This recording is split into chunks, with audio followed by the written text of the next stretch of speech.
Shield. The Inhumans were then in a state of limbo, being cited as a possibility for Phase 4. Then IMAX announced an 8-episode TV series for the team, and the first two were going to be released in September 2017 on both ABC's network and also in IMAX cinemas. The series did not do well, and people often forget that this was originally supposed to be a movie.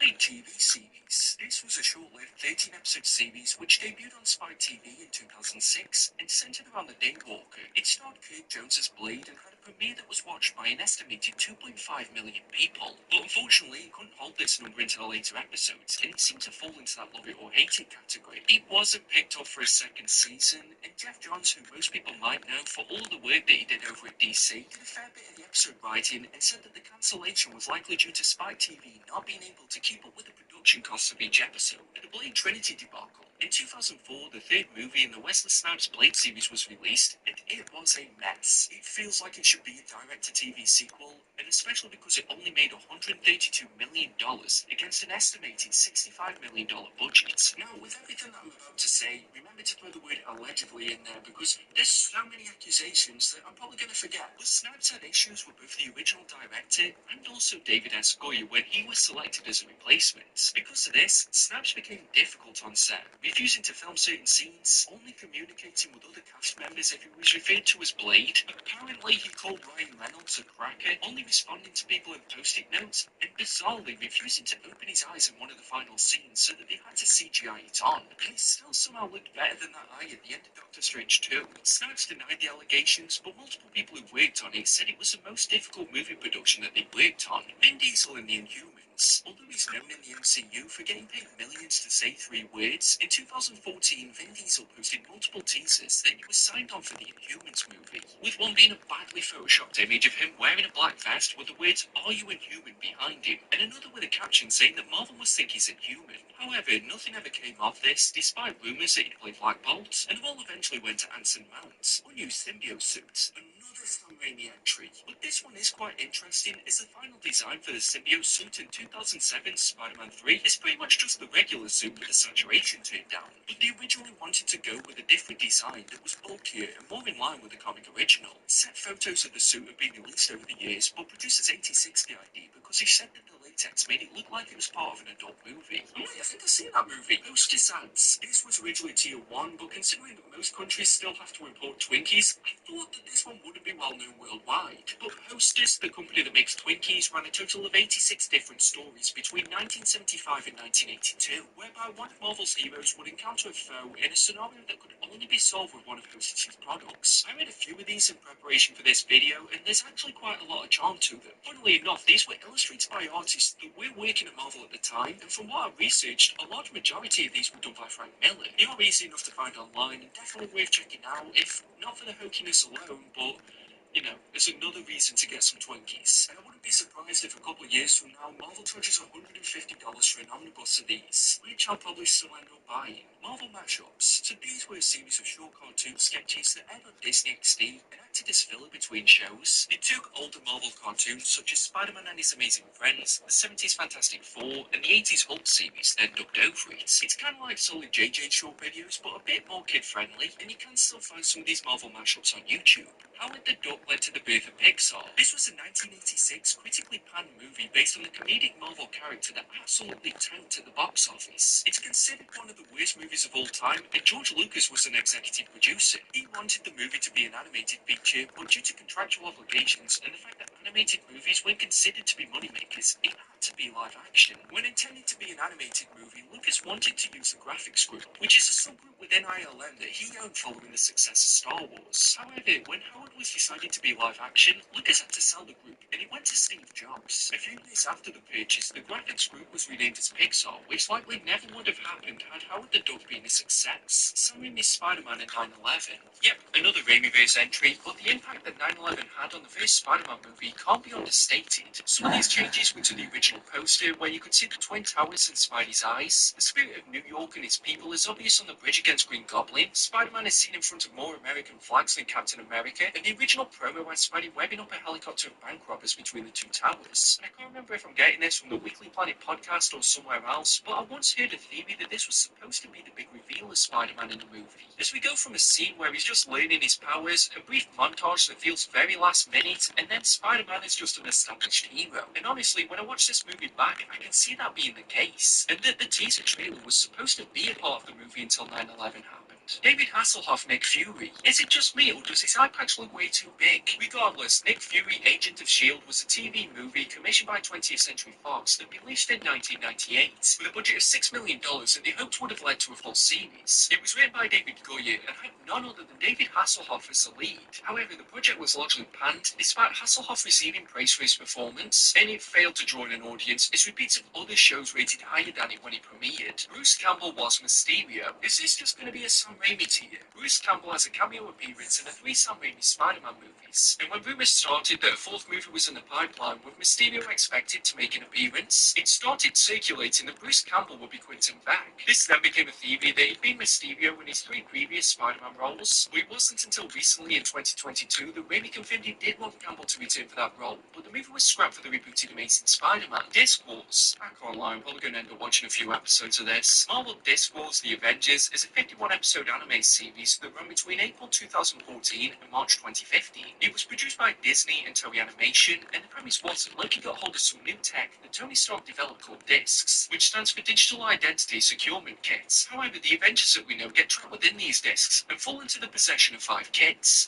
It doesn't sound as good now. The discs allow them to possess the power of those heroes, or maybe it's be possessed by the spirit of them. It's all very anime in the description, but the animation style looks clean. It even spawned a Nintendo 3DS game, and it has English dubs, so no idea why it kind of just faded into obscurity. 70s Spider-Man manga, published in 8 volumes between January 1970 and September 1971 in the pages of Monthly Shonen magazine. This is a retelling of Peter Parker's story, but set within Japan. It's not the same character as any of the other Japanese Spider-Men, and the teenager bitten by a spider this time is Yuka Mori. The only major difference in his origin is that he calls the death of someone rather than it being his Uncle Ben, and the title features some of his villains such as Electro, Lizard, Mysterio, and the Kangaroo. Of all the characters you could have chosen, Captain America 1990. This was a live-action movie of Steve Rogers that was made on a budget of $3 million, and when you see movies like this, it makes you realise how important Blade was. The film was supposed to be released in cinemas, but despite being completed, it was shelved for over 2 years and later released direct-to-video. I've never watched this all the way through, but I did see a video that the Nostalgia Critic did on it, and if I'm being honest, this looks like a fan film. Fred and Barney Meet the Thing.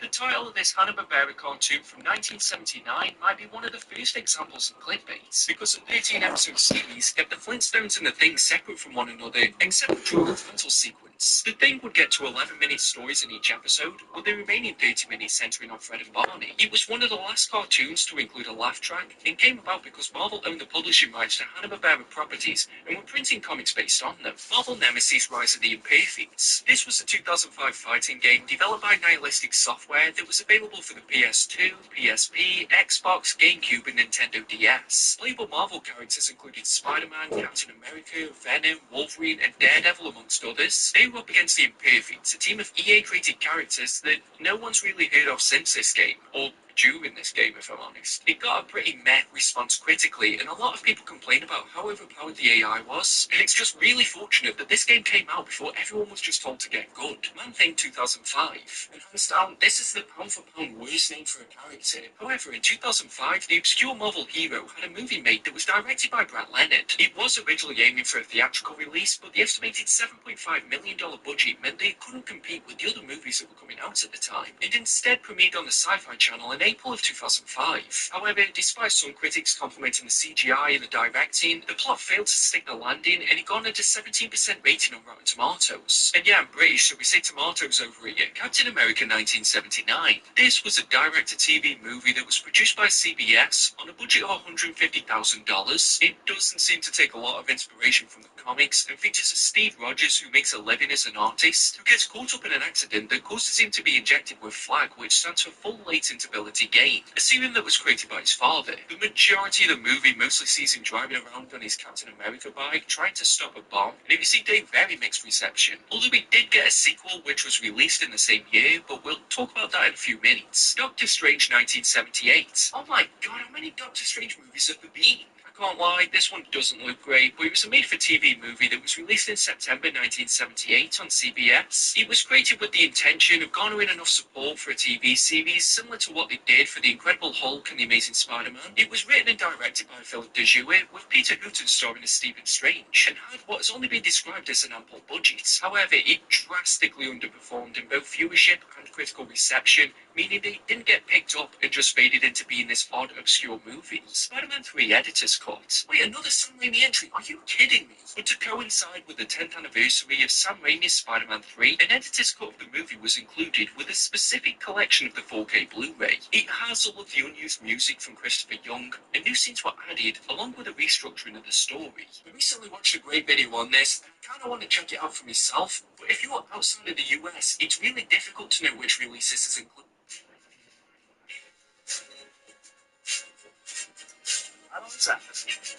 But he did. Wolverine becomes Christian. In Season 3, Episode 18 of X-Men the Animated Series, the show delves into the religious beliefs of the mutant heroes. In a weirdly spiritual journey, Logan is given a Bible by Nightcrawler, who preaches that God is there for them if the person allows it. Although at first seeming annoyed by the gift, Wolverine is later called praying by Rogue. The second season of the animated series that aired on Fox Kids between February and May 1998, and it had a cel-shaded look that mimicked Jack Kirby's style. There were plans for a second season, with 8 episodes having been written already, but according to Larry Brody, who created the series,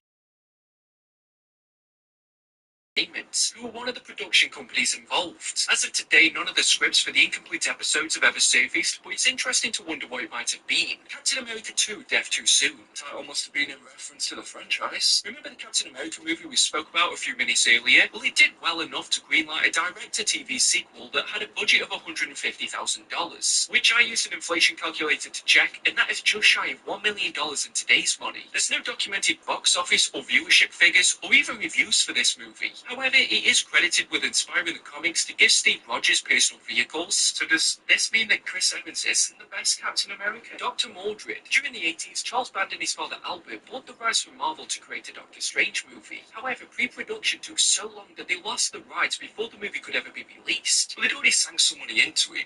How much? We'll probably never know because it doesn't look like it was declared. But either way, they went on to release a movie with a different name that was called Dr. Mordred. More surprising is that they called one of the characters the Monitor, and there was also concept art from Jack Kirby. This movie did not do well, and I can't imagine it made Charles and Albert any money back. And worst of all, it's not even remembered as a bad Doctor Strange knockoff, it's just not remembered at all. Before doing this video, I'd never heard of this movie, and I can't say that I'm rushing to watch it. Agreeable grunts. In the Square Enix Avengers game, there's a number of accessibility options, one of which being subtitles and text-to-speech for the hard of hearing, which is great so that more people can play this game that nobody wanted to play. And as nice as these features are, there were some unintentionally hilarious results, such as the Hulk's grunt of hello being subtitled as agreeable grunt, which is read out in the most monotone delivery possible. If you're not able, agreeable grunt. Superhero Squad Online. This is an online multiplayer game based on the Marvel Superhero Squad series that we mentioned earlier, and it was released on PC in 2011. It was meant for a younger audience, and I can't find a lot of reviews on this, but the server for the game was eventually shut down on January 11th, 2017. Thomas Jane in Spider-Man 2.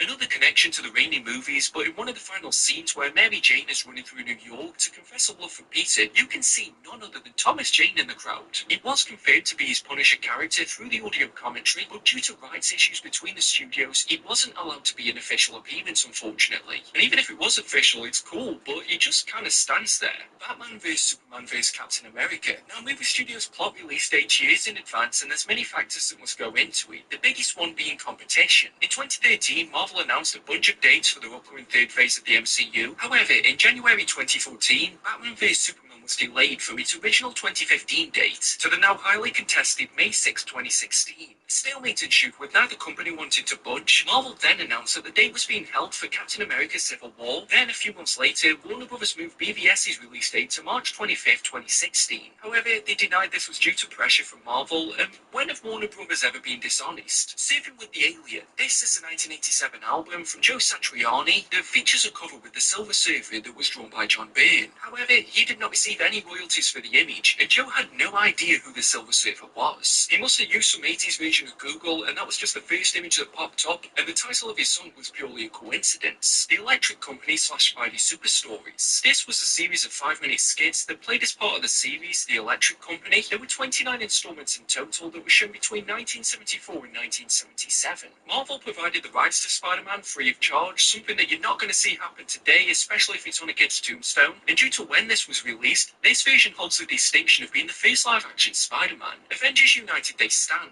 Yeah, this one probably could have been lumped in with the 90s animated series that we spoke about earlier, but this one's a little bit different because it was a short-lived series that ran on Fox between October 1999 and February 2000. For some reason, Cap, Thor and Iron Man only made cameo appearances, with Ant-Man and the Wasp now being the leader of the year's mightiest heroes. It was commissioned in response to the success of Batman Beyond, so everything had a bit of a futuristic vibe. But unfortunately, the series couldn't gain any real popularity and was cancelled after 13 episodes. Hanna-Barbera Fantastic Four, widely known for their shows such as The Flintstones, Scooby-Doo, Top Cat and countless others, one of Hanna-Barbera Production Studios' lesser-known titles is a 20-episode Fantastic Four series from 1967. The show received praise for its production, but due to the structure of the show, it couldn't delve into an overarching deep narrative similar to the comics. And fun fact, in Japan, this series was known as Space Ninja Gomes. Spider-Man 1977, running for a total of 13 episodes between 1977 and 1979. This was a TV series that was shown on CBS, and it's the first full live-action show that centers around Spider-Man. The episodes were around 45 minutes each, and despite being a juggernaut on the ratings, it was abruptly cancelled after the second season because CBS didn't want to be typecasted as a superhero network, having already commissioned The Incredible Hulk and a plethora of other Marvel shows. And I find it odd that despite coming out the year before, technically being the first live-action full series, and even running for more years, the Japanese Spider-Man is remembered more by the general public than this one. Generation X 1996. The Generation X comic was a spin-off of the X-Men that launched in 1994,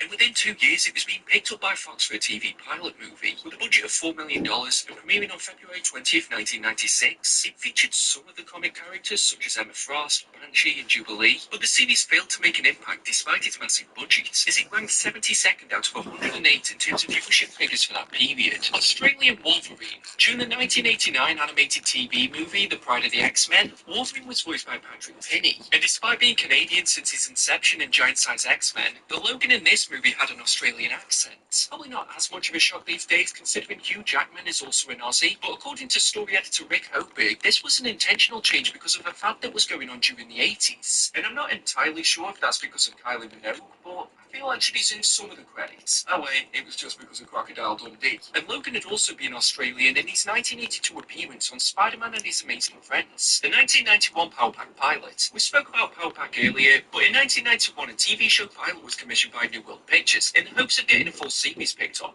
Originally aiming to get selected by NBC, it was passed on and eventually shown on Fox as a Saturday morning special. Although they had the same powers, the kids didn't wear costumes, and you don't hear a lot of people begging for a revival of this show. At one point in the year 2000, Power Pack was sold for a possible movie adaptation, and there have been rumours about their possible inclusion in the MCU.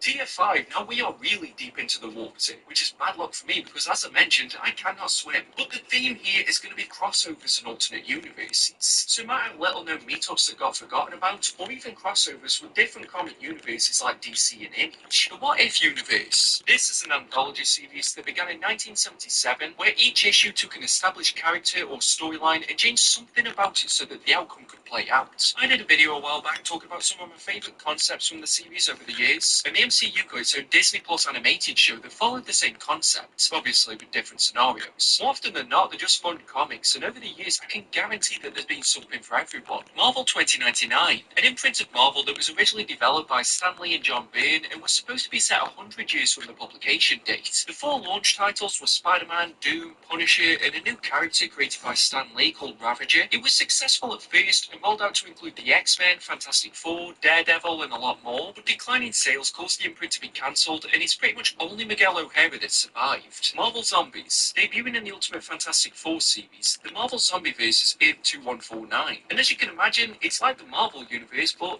everyone's a zombie. It's had many series over the years, initially being written by Robert Kirkman, most famous for The Walking Dead, and the omnibus also recently got a reprint, which will be a bit cheaper if you use those discount codes I mentioned earlier. Marvel Star Wars. The history of Marvel's time printing Star Wars comics chronicles all the way back to the first movie in 1977. They did a variety of original and expanded universe series, but after the original trilogy ended, the rights for Star Wars comics went to Blackthorn Publishing in 1987, and 3 years later were picked up by Dark Horse Comics. Countless Star Wars comics have been released between the two publishers, some of which were deemed as canon and others not. Yet when Disney bought Lucasfilm in 2012, Marvel once again had the rights to publish Star Wars, and rebranded everything printed so far as a Legends title, so that it wasn't technically canon. However, since the acquisition, Marvel has launched multiple new series, one of which was Star Wars by Jason Aaron, and the debut issue was the highest selling single issue of that year. Marvel's Universe. Another one I'm probably going to butcher the explanation to, but this one's worse because I've actually read the original book. But Marvel's was a 1994 4-issue limited series written by Kurt Busiek and illustrated by Alex Ross, and it retold the key history points of the Marvel Universe from the perspective of a Daily Bugle photographer, and is widely regarded as one of the best books Marvel's ever printed. In 2021, Busiek continued this universe with the Marvels, not to be confused with the Captain Marvel movie, and the stories combine elements and characters from across the entire history of the Marvel Universe, and it all seems to be happening at the same time.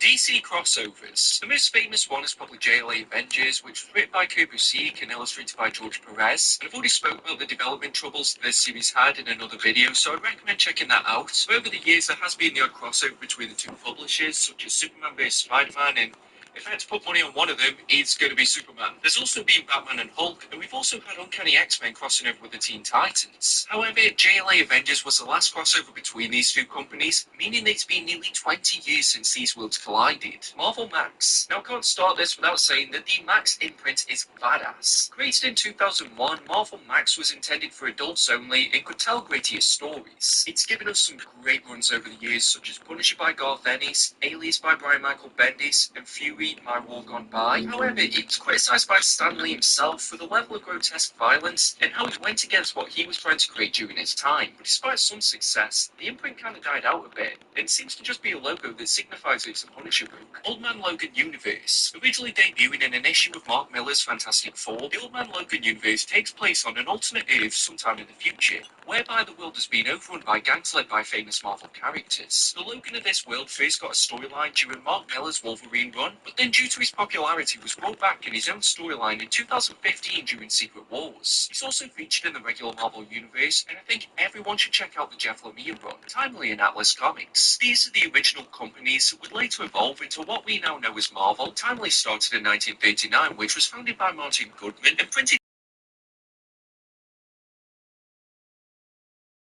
and the Human Torch.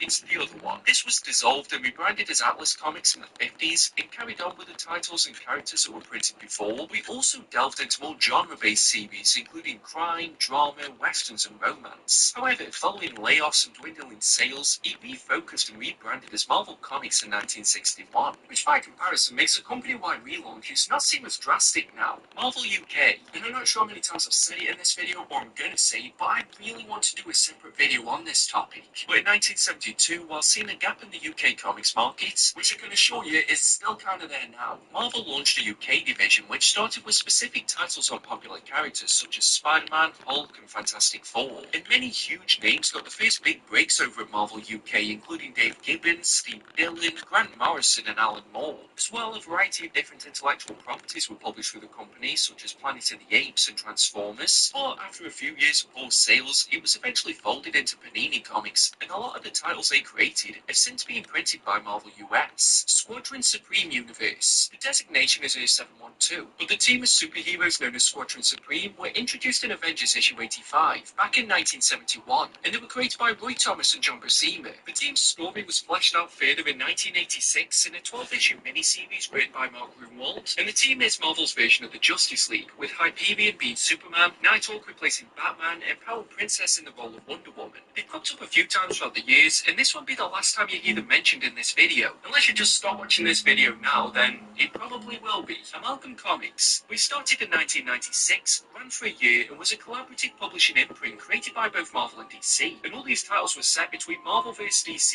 issues 3 and 4, and some mashups between the two companies headlining the 24 one-shot issues, featuring characters such as Darklaw, which was an amalgamation of Batman and Wolverine, Super Soldier, a mashup of Superman and Captain America, and the Skull, a unique cross between the Hulk and Solomon Grundy. And I have no idea where the rights lie for on this one now, but I hope there's one day an omnibus of this, because it sounds like the kind of gimmick I would fully get behind. Attack on Avengers. This was a one-shot manga crossover between Marvel and the Attack on Titan series, which included Spider-Man, the Avengers, and the Guardians of the Galaxy. It was released in 2014, but has also been included in the Attack on Titan Colossal editions, and also in Marvel's Secret Wars issue 0. It saw the Titans rise to attack Manhattan, because let's be honest, if it was stuck on trend being attacked, the Avengers would turn blind eye. The story was pretty fun for a movie crossover, and as it was a collaborative effort, Kodansha had the Japanese publishing rights, with Marvel having the American. The Marvel Invincible crossover. Robert Kirkman, the Image Comics partner known for writing The Walking Dead and Invincible, had a series over at Marvel called Marvel Team Up. In an issue 33 of Invincible, Marcus in a battle with Angstrom Scene, who can create portal dimensions. He sends Invincible through one, and on his return we see a web attached to it. What happened there is answered in issue 14 of Kirkman's Marvel book, which sees Invincible team up with Spider-Man in a battle against Doc Ock. And at the same time we see him roast pretty much the entire Marvel universe. So who knows, maybe this was the first sign of Kirkman's dislike for the company. Mangaverse, officially designated as A2301, which is also one of my pin numbers, and wait, why am I admitting that? The Mangaverse was a series of books that was released between 2000 and 2002. They featured the Marvel characters and the style of, and utilising tropes from manga. Whatever that is, I'm not a manga guy. And besides a brief revival in 2006, this universe hasn't been revisited much by Marvel. Marvel's Transformers. But this was an 80-issue series that ran between 1984 and 1991. It followed the characters of the popular toy line and TV series and had quite a cult following, even still today. In the early 2010s, these were reprinted as part of the IDW Classics collection, but these are now long out of print along with the Marvel UK line. But with Image Comics recently picking up the Transformers license, who knows if these will be printed again? Star Trek crossover.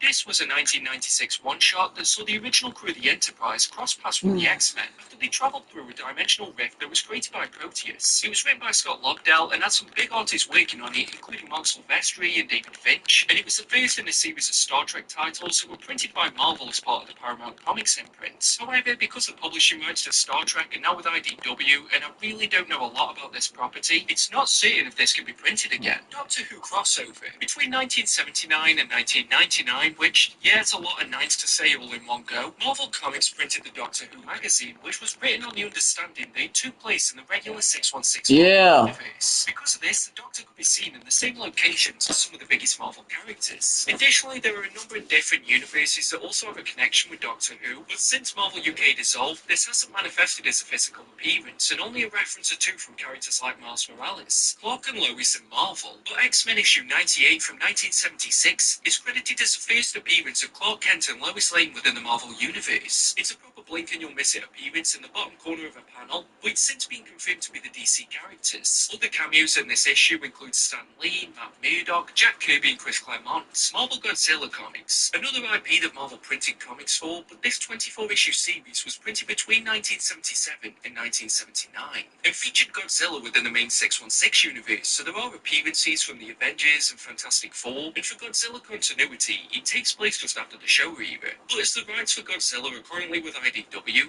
these stories can be quite difficult to find. Marvel Ruins. Strange Brainparts recently did a great video on this topic, but the Ruined universe is a 9591 and set apart from the regular continuity. It only lasted for 2 issues, was written by Warren Ellis, published in 1995, and created as a parody of Kirby Seek's Marvels. It even had the same lead character, reporter Phil Sheldon, and it takes place in a world where everything that can go wrong does go wrong. So there's stuff going on like the adamantium in Wolverine poisons his skin, Xavier is a president of an oppressive government, and most of the Avengers are dead. However, making a series that is intentionally morbid and depressive for the sake of it didn't leave a positive impression on many. And when it does get brought up into conversation, although rarely, it's as one of the most unnecessarily grotesque books that Marvel's ever printed. Marvel's Alf Comics. This was a series that ran for 50 issues between 1988 and 1992, based on the popular TV character Alf. Again, it's from that era when Marvel were printing books based on other intellectual properties such as Transformers and Indiana Jones. It's garnered a cult following since it was cancelled, and when the end was imminent, the book itself took a critical viewpoint on Marvel itself and some of the people working there. Icon Comics. This was another imprint Marvel created in 2004, and always felt like this was Marvel's answer to Image, because it was a place where some of the biggest names working at the company could make their own creator-owned books. Powers by Brian Michael Bendis and Michael Omen was the first title printed, and some of the biggest books from the imprint included Criminal by Ed Brubaker and Sean Phillips, and Kick-Ass by Mark Miller and John Romita Jr. However, despite some of the names that were working there, the imprint fizzled out until it was pretty much dead when Bendis left to go work for DC in 2017. Archie Meets the Punisher. This was a one-shot crossover between Archie Comics and Marvel that was released in August of 1994. Initially, this started as a joke suggestion when editors from the two companies were talking about possible crossovers, and somehow this idea gained traction all the way to it being published. The plot sees the Punisher being tasked to find a fugitive who's fled to Riverdale. The fugitive has a similar appearance to Archie, which means that the Punisher goes after him, and because Veronica wants to get back at Archie, she takes the fugitive to the school dance. When it was first announced, most people thought it was fake, but when it was released, it received praise, as despite the juxtaposition of personalities, both characters remain true to who they are. Big Hero 6 is a Marvel IP. Big Hero 6 was a well-loved 2014 animated movie from Disney, and even featured a cameo from Stan Lee. However, the concept itself is loosely based from a Marvel team that debuted in 1998. Full name Sunfire and Big Hero 6. They were first meant to appear in Alpha Fly, but then got their own mini-series, and it features characters such as Silver Samurai, Sunfire, and Baymax is still there too, although his appearance is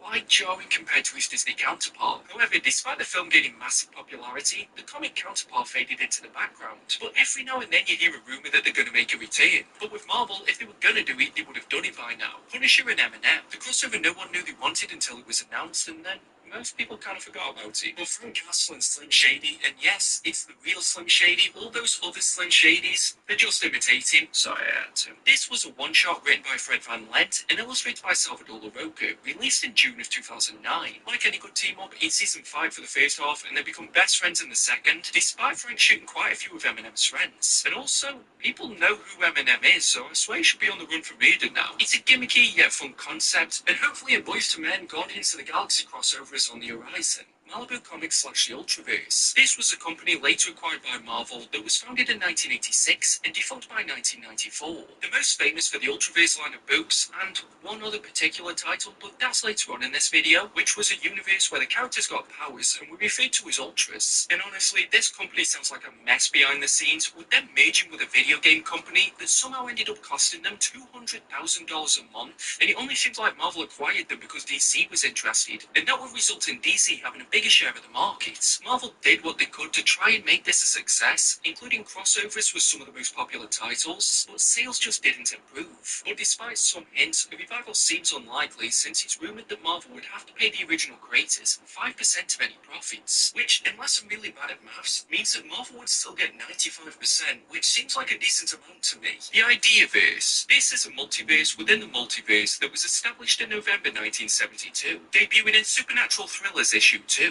All the real-world literary characters who inspired characters within the Marvel Universe, such as Sherlock Holmes, Dracula, Robin Hood, and even the Little Mermaid, all live there and are stuck in a perpetual loop of repeating all of the most famous stories. And unfortunately, like most good things, it was ruined by Deadpool when he went on a quest to kill all heroes within the multiverse. Marvel vs. Capcom reference in Smash Ultimate. In the 2018 Switch game Super Smash Bros. Ultimate, Ryu from Street Fighter was a playable character. However, it's mentioned that he's fought many competitors over the years, including cyborgs, mutants, and even superheroes, which is a nod to the Marvel vs. Capcom series that we spoke about in Tier 1, meaning there's a slimmest of slim chances that there's a universe out there where Thor beats up Luigi, and that's enough to keep me living. The New Universe. But the New Universe was an imprint of Marvel comics that started in 1986 and had collapsed by 1989. There were some huge names involved in this as well, including Jim Shooter, Mark Gruenwald, R.J. Goodwin, and Tom DeFalco. It was separate from the regular Marvel Universe and was a series of titles all connected together with their own continuities, fewer powers, and greater consequences for their actions. However, a lack of cohesion between the debut titles meant that by the end of the first year,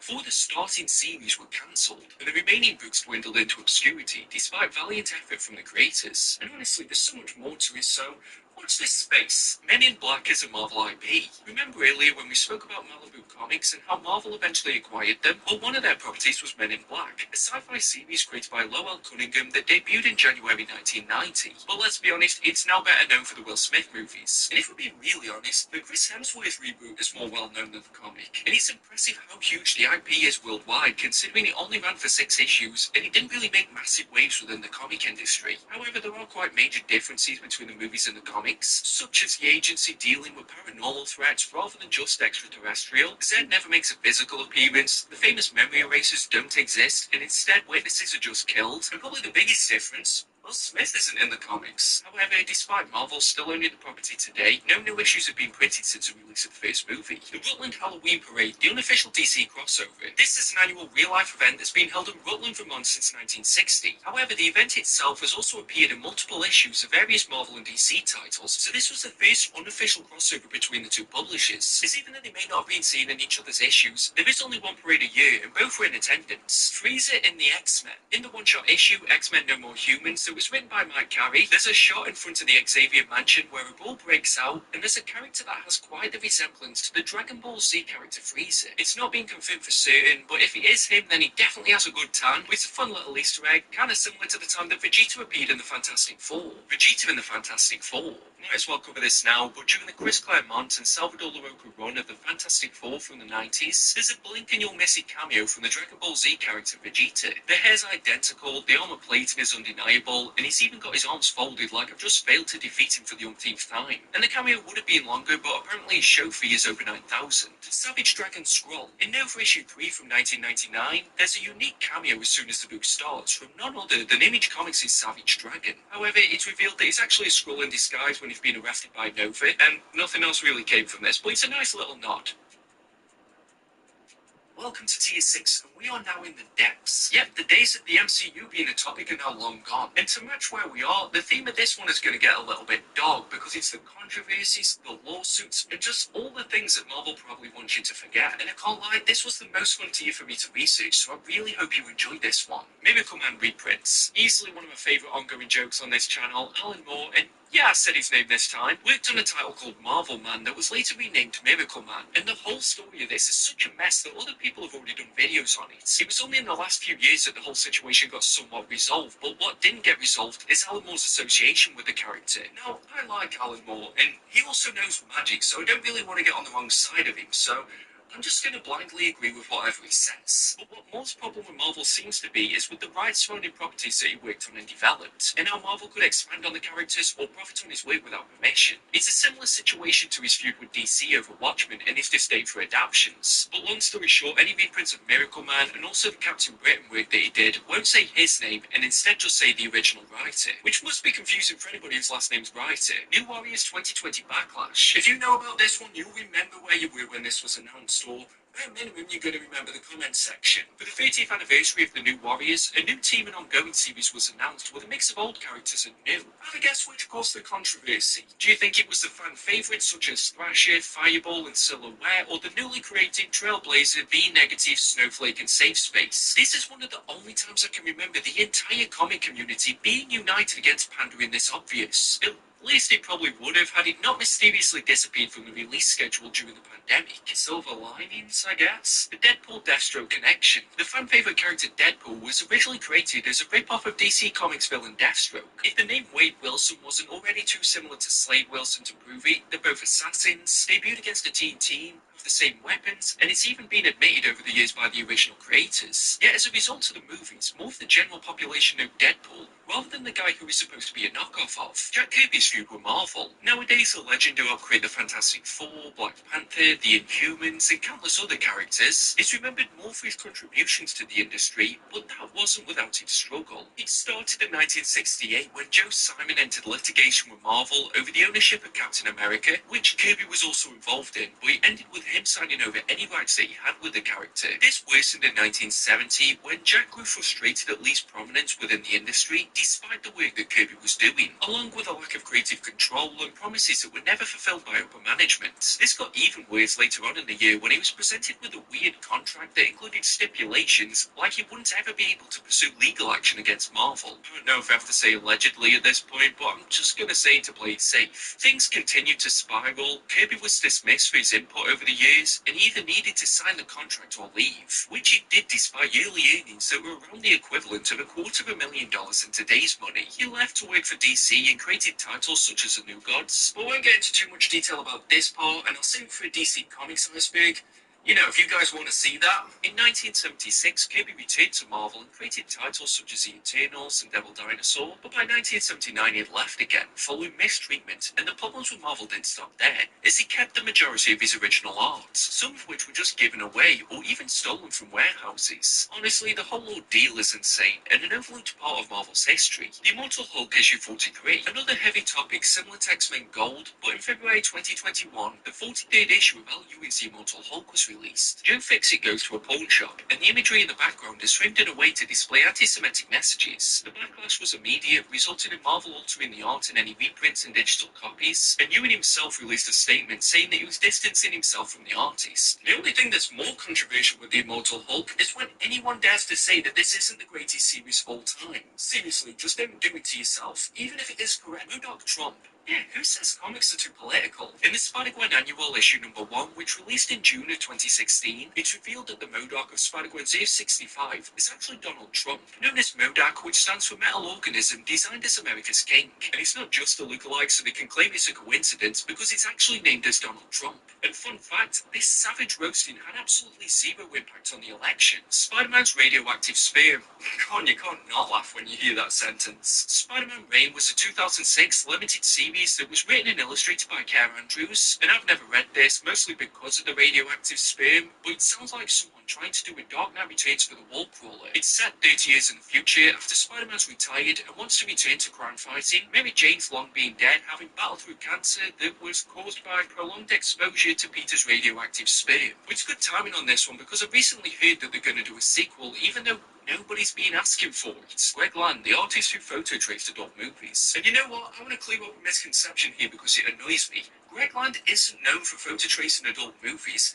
He's known for photo tracing all of his work. But Greg Land is an artist who worked for Marvel over the years on some pretty big titles such as Ultimate Fantastic Four and X-Men, and he makes it no secret that he uses photography for his references, which was originally part of his charm, but he couldn't beat off the internet and it exploded in his face when the images were tied back to adult movies. Still, he continues to get work over the years and is being caught up in scandals where he's being accused of copying other comic artists as well, with the most recent obvious example being his cover of Aliens Omnibus Volume 1. It has sparked a debate on what is and isn't acceptable for photorealistic styles. Ultimate Quicksilver and Scarlet Witch. They're a couple. Look, let's just get that out of the way. And when it comes to the Ultimate Universe, it's pretty much the only thing we remember about Quicksilver and Scarlet Witch. They're still brother and sister, which is why Captain America had such a hard time believing it when he first heard during Ultimate 3. And look, I know I'm an Ultimate Marvel apologist, even I can't justify this one. X-Men Gold issue 1 controversy. But the first issue of the second volume of X-Men Gold from April 2017 was illustrated by Audience Sayaf, who snuck in references to the 212 and 51 on billboards and t-shirts, which relates to anti-Semitic and anti-Christian protests. In all honesty, I'm not really educated enough to talk about the history of that, and I don't want to get it wrong and offend anyone, but these illustrations went unnoticed until it was published, where it received backlash, prompting Marvel to terminate Sayaf's contract and remove the imagery from all later printings of the issue. Avengers issue 200. This is widely regarded as the most controversial Avengers story. Carol Danvers, then known as Ms. Marvel, became pregnant with a baby boy that would age quickly and go on to assault her and become his own dad, all within the same issue. And the boy's name was... Come on. You named him Marcus. I already got enough problems with that name. Yeah, I'm speeding through and massively dumbing down this story, and in all honesty, I've only ever read articles about it because, well, it's hardly made it to the top of my to-read list. The story is so reviled because of how poorly it handled such a sensitive subject that Jim Shooter, who was editor-in-chief at the time Avengers 200 was released, later went on to say he regretted letting it be published and apologised for it in 2011. Steve Ditko Objectivism. Okay, this is another one you're going to need to strap in for. So Steve Ditko, the co-creator of Spider-Man, was a believer and follower of the philosophical belief system Objectivism. And I know I was probably going to butcher the explanation on this one, so I googled Objectivism for idiots, and it said that Objectivism philosophy is the idea that there is only one objective reality, and that laissez-faire capitalism is the only system that recognises an individual's rights. In this philosophy, absolute reason and self-interest are also important, and because Ditko was known for aligning with it, over the years people have tried to see how this influenced his work, especially in the formative years of Spider-Man, such as believing that a hero shouldn't need to team up with other heroes, and when it did happen, he would make the other hero incompetent. It also meant that he was against the concept of protest, which meant that there were some scenes in Spider-Man where a protest was happening, but they were also trying to downplay it. And Ditko also found himself arguing with Stan Lee that Norman Osborn shouldn't be a supervillain if he's also a businessman. Wolverine issue 131.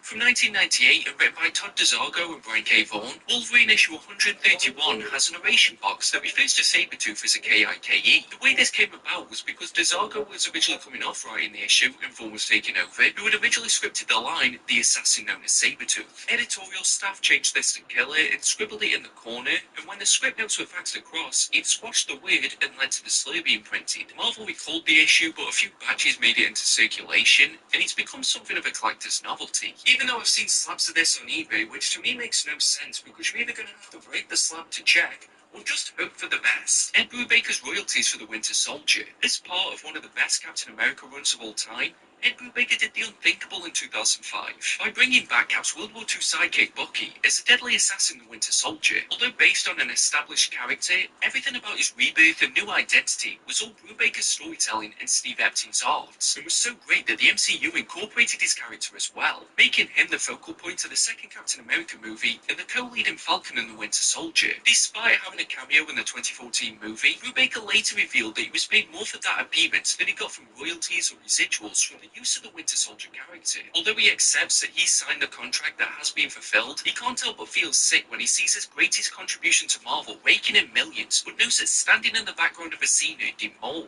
Marvel tries to bury the Fantastic Four and X-Men for the Inhumans. During 2015, when the MCU was in full swing and the rights to the Fantastic Four and X-Men were still at Fox, a few sneaky things were done as an attempt to hurt the brand, and thus lower the value when the movies were released, although it doesn't look like the Fantastic Four movie needed any help with that. However, in a surprise to everyone, Marvel cancelled the FF title at issue 645 in April, and it remained cancelled until it was relaunched in 2018. The X-Men were removed from merchandising, allegedly banning their inclusion on anniversary trading cards, which, considering we're all about not being discriminated against, kind of feels like discrimination. And they also edited a t-shirt that showed the famous cover to Secret Wars issue 1, but without any members of either team being present. Marvel instead tried to push the Inhumans higher in popularity to coincide with the upcoming project. The choice of hindsight, and even put them at the centre of an event where they were up against the X-Men. However, now that the movie rights have reverted back to Marvel, both superhero families have been relatively safe. The Ultimate Comics and cannibalism. Yep, getting all the advertiser-friendly buzzwords in this video. Since its inception in the year 2000, there's been a lot of instances of characters within the Ultimate Marvel universe eating other humans. And I hear you ask, is it more than it happens in the regular Marvel universe? Yeah, at least I'm assuming proportionally so if it made it onto this iceberg. First up, you had the Hulk, who threatened to eat people during a fight, and later was said to have ate 6 nurses whilst he was imprisoned. You also had the Blob eating the Wasp because he took Magneto's words literally, and that humans were pretty much the equivalent of an animal species to mutants. And Venom also enjoyed the odd human from time to time. Actually, it was a staple of the PS2 game, which now I feel bad for following through with. Even Spider-Man wanted a nibble of Captain America when he wore the symbiote, so who knows, maybe there was just something in the water in the Ultimate Universe. Marvel. Yeah, this one might be on one of the mid-tiers, but those who know about this 2002 limited series do not have anything good to say about it. Originally created to settle a bet between Marvel writer Bill Jemas and Captain Marvel writer Peter David, with Joe Quesada getting thrown into the mix for some reason. Marvel was created as a satirical take on the comic industry that was part of You Decide. This was an initiative where fans got to decide which title out of Captain Marvel, Ultimate Adventures, and Marvel got to survive cancellation, and it should go without saying that Marvel didn't win. The main character was called Kal-El as he travels back to 2002 just to comment on how weird the the comic world is. But then for some reason, the 7th and final issue was just a submissions guideline book for how to send scripts to be published as part of the Epic Comics imprint. And you know what? After looking into this book, maybe I was a bit too harsh on Tyrese Gibson's Mayhem. X-Men Doom Patrol similarities. So both Marvel's X-Men and DC's Doom Patrol center around a group of superpowered characters who don't fit in with society or in the roster of established heroes, and find solace and family with one another when they're brought together by a leader in a wheelchair. Arnold Drake, the creator of Doom Patrol, has gone on record for saying that he thought Stan Lee copied him, as both debuted in 1963, with Doom Patrol being launched 3 months before Stan Lee's team. However, it's not clear if there was any plagiarism, given the lead time the books need, but there have been further odd coincidences between the two teams, such as them both getting revivals in the 70s, and some of the same creators working on both books. Image parodied Marvel. To usher in the heroic age following Siege, Marvel relaunched a handful of books, including the Avengers, New Avengers, and Secret Avengers, each being teased with their own silhouette poster that would later be revealed.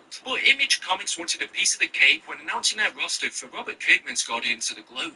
Invincible and Bulletproof were announced first, and then later Spawn was added, which raised eyebrows. And when The Walking Dead's Rick joined the party, people really started to ask questions. But when Harry Potter and Obama were announced, it was obvious what was happening. Aunt May is Peter's real mother. In September 2003, Marvel printed Trouble, a series that ran for 5 issues as part of their Epic line, and no, I'm not talking about those thick trade paperbacks. Honestly, this entire series sounds like a complete mess, so I might do a deep dive into it later on this channel. It tells the story of a 17-year-old May before she ever became Peter Parker's aunt. And in fact, this story reveals that she never really was his aunt, but instead his mother. Due to her being a wild child with strict parents, her unexpected pregnancy had to be kept secret, meaning that when she gave birth to Peter, she had to give him away. It should go without saying that this caused controversy, mostly because of how bad the story sounds, but also because there were debates going on as to whether or not this was canon, part of the Ultimate Marvel Universe, or just a weird alternate universe story that exists for the sake of it. Kitty Pryde says the N-word.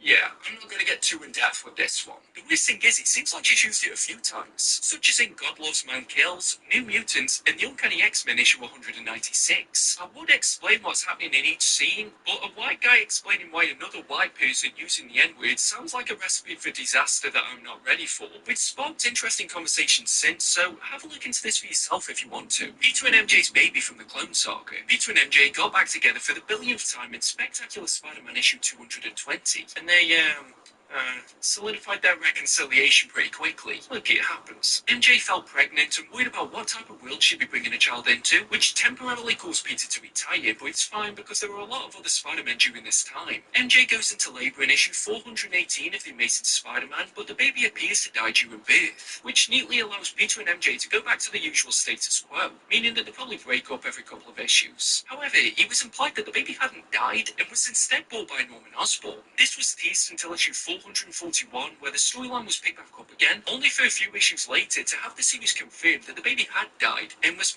maybe killed by a Green Goblin. And you know what? If this is why people dislike the Clone Saga so much, I get it. Spider-Man wasn't allowed on a 4-year-old's tombstone. Well, I knew every entry in this video wasn't going to be a fun one, but this one just feels bad. But Ollie Jones was a huge fan of Spider-Man who died of leukemia in 2019. His family put an image of Spider-Man on his tombstone, but was then contacted by Maidstone City Council on behalf of Disney and told to remove it. Disney allegedly, and in case you couldn't hear I was doing air quotes, said it was because he wanted to preserve the innocence and magic of their characters, because Peter Parker's known for having such an innocent life. The headline made international news for a few weeks and even spawned a petition that garnered over 100,000 signatures. However, since then, it doesn't look like there's been much news on this topic. Man-Thing, Swamp Thing similarities. Quite a similar story to the X-Men Doom Patrol bit from earlier, but this time the shoe was on the other foot. Man-Thing first appeared in Savage Tales issue 1 from May 1971, created by Stan Lee, Roy Thomas, Jerry Conway, and Gray Morrow, with Swamp Thing debuting in House of Secrets issue 92, which was released in July of the same year, created by Len Wein and Bernie Wrightson. Both characters were scientists who were developing secret formulas that were then used against them to morph into the heroes that we know. But even more bizarre is that Len Wein and Jerry Conway were roommates at the time when they were creating the characters. However, due to the close proximity of their debuts, no lawsuit was ever filed by Marvel. Makes a change. And the characters went on separate paths to the point where the similarities no longer matter. America Chavez 4chan letter. America was a 2017 Marvel series that centered around America Chavez and became a regular target of jokes on 4chan.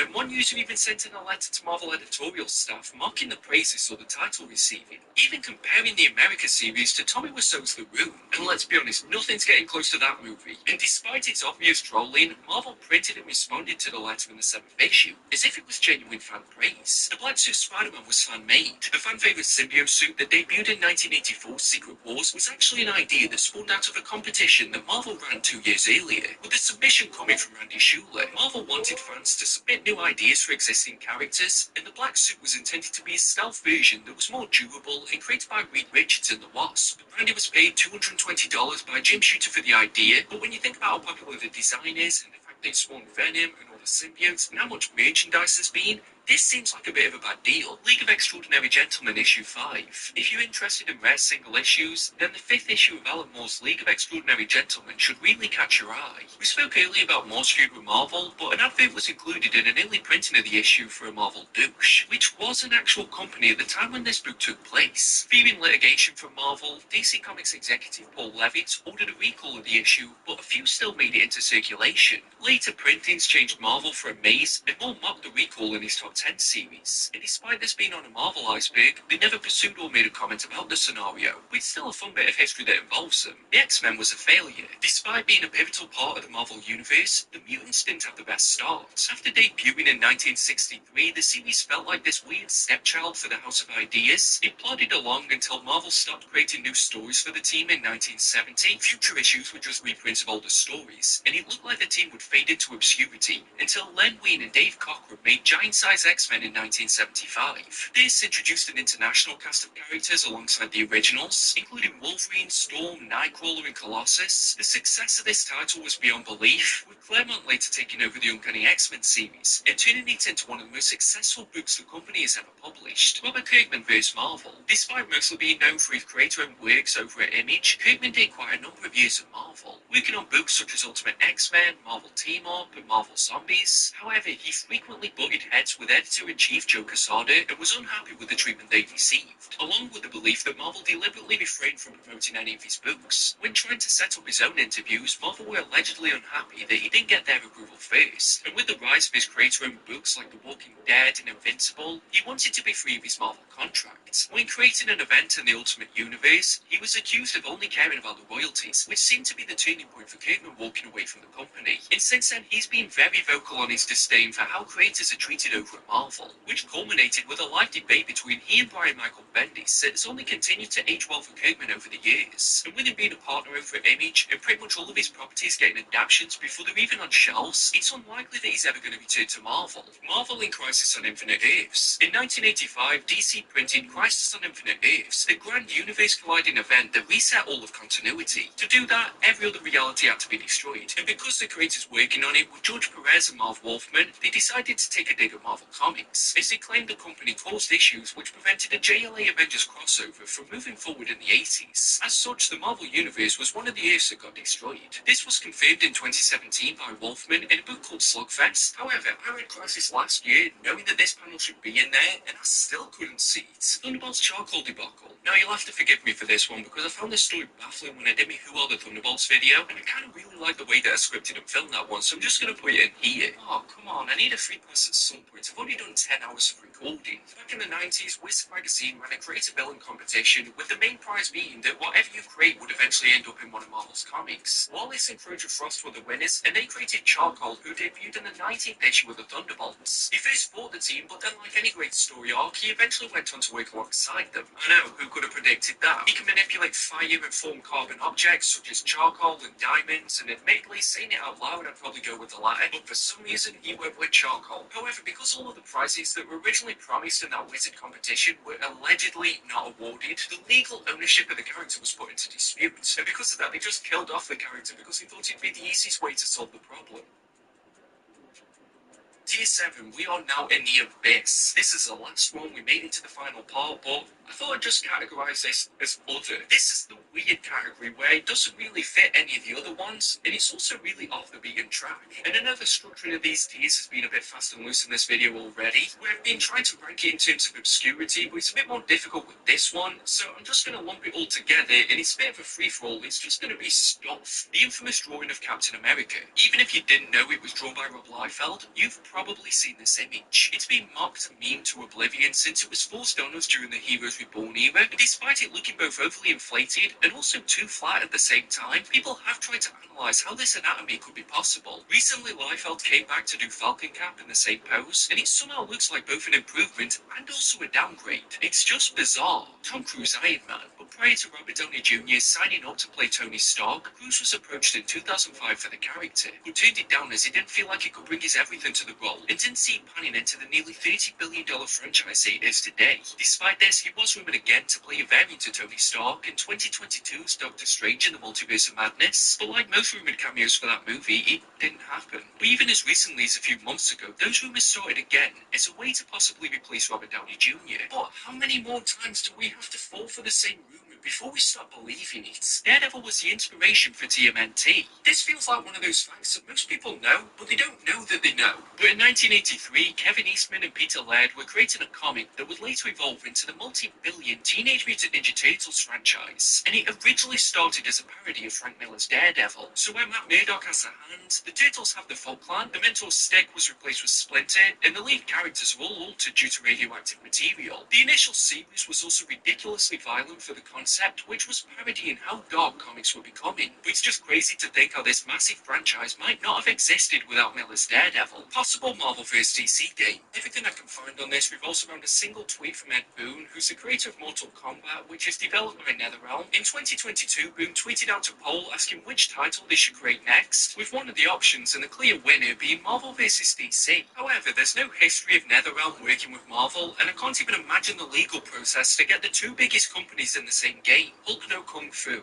In a throwaway line of the 12th issue of the 2014 Hulk series by Jerry Dugan and Mark Bagley, the issue starts with Hulk in the dojo of Iron Fist demanding that he teaches him Kung Fu, because, being a 400-pound ball of unstoppable muscle really hindered him in his fights before that day. Mark Gruenwald's actually sent Squadron Supreme. We spoke about Squadron Supreme, but Gruenwald was so proud of his work on that title that he had let's just say a unique request in his will. As detailed by his widow in the introduction to the trade paperback of Squadron Supreme, the very ashes of Grunwald were mixed in with the ink that was printed onto the page. Obviously, a reprint of this specific edition will never be possible again, and genuine copies have gone for massive prices in the second-hand market. J.J. Abrams writes for Marvel. The creative mind involved with big blockbusters such as Star Trek, Star Wars, Cloverfield and Armageddon made his comics debut in 2019. When it was announced that Abrams was taking on a Spider-Man title, there was a bit of intrigue, but not so much when we learned that he was co-writing with his son, and even less so when it was announced that Mary Jane would die in the first issue, and it was instead following the son of Peter and MJ. Worse so, there was a delay of nearly a year between issues 3 and 4, which meant that the few people who cared enough to follow it in the first place had completely forgotten about it. So between this and the Rise of Skywalker, you can't really say that 2019 was a great year for Abrams. Thanos Copter, first appearing in Spidey Super Stories issue 39 in December of 1978, the Thanos Copter, as the title would suggest, is a helicopter used by the Mad Titan himself, Thanos. In its debut, he used it to attack Hellcat because she had the Cosmic Cube, and it hasn't appeared much since then, since it kind of diminishes his threat, since it looks like it was made out of Meccano. But it can be spotted in the background of one of the episodes of Loki. Cops that arrested Thanos. You thought we were done with Thanos, and you also thought we were done with Spidey Super Stories issue 39.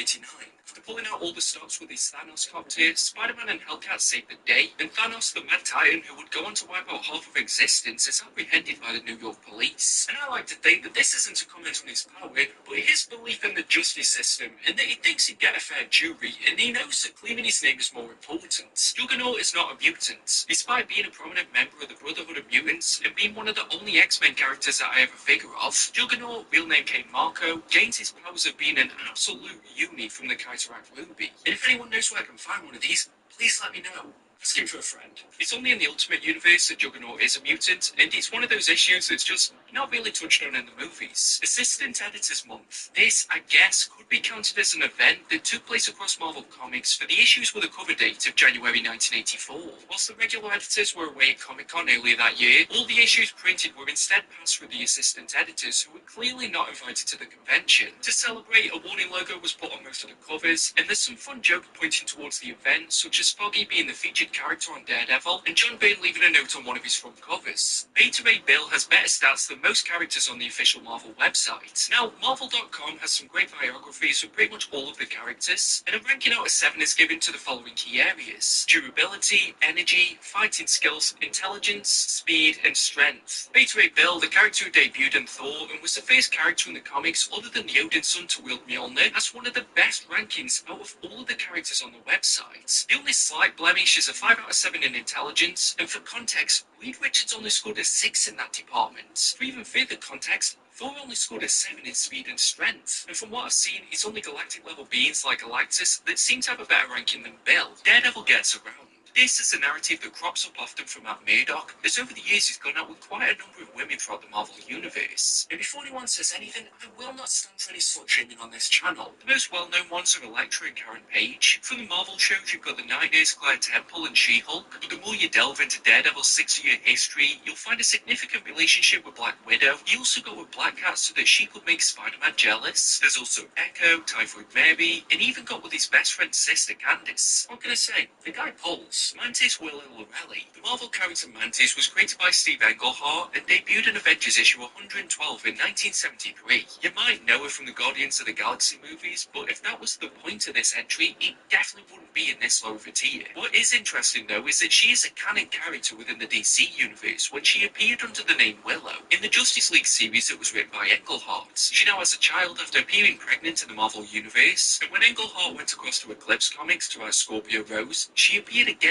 under the name Lorelli. And I'm not sure if that's the correct way to pronounce it. I don't exactly hear a lot of people talking about Scorpio Rose. These different names are also acknowledged in one of the issues of the official handbook of the Marvel Universe, and I may get some backlash for saying this, but I don't think she's a fascinating enough character to drag her into 3 different universes. Thanos bullies the same man every year on his birthday. If you didn't think the Man Titan was evil already, in Thanos Annual Issue number 1, Thanos targeted David from his very first birthday to ensure that his special day every year was just awful. There's no explanation given, and even if he did, I don't think it'd be justified. One year he killed his father, another year he burned down the university he'd been accepted to, he killed his cat and made him lose his job in the same day, and the worst of all, one year he did nothing, just to make David think it was over. And in a weird way, it's kind of sweet, because if you think about it, yeah, there's no way I'm twisting this one. Reed Richards is an arsehole. Despite being one of the smartest characters in the Marvel Universe, you may notice that Mr. Fantastic isn't a great guy to be around. In the 60s, he spent the majority of his time telling Sue to be quiet. He made decisions in the Illuminati which had ramifications such as World War Hulk. He helped create a murderous clone of Thor, and decided to call his best friend the Thing, seconds after he became, well, that thing.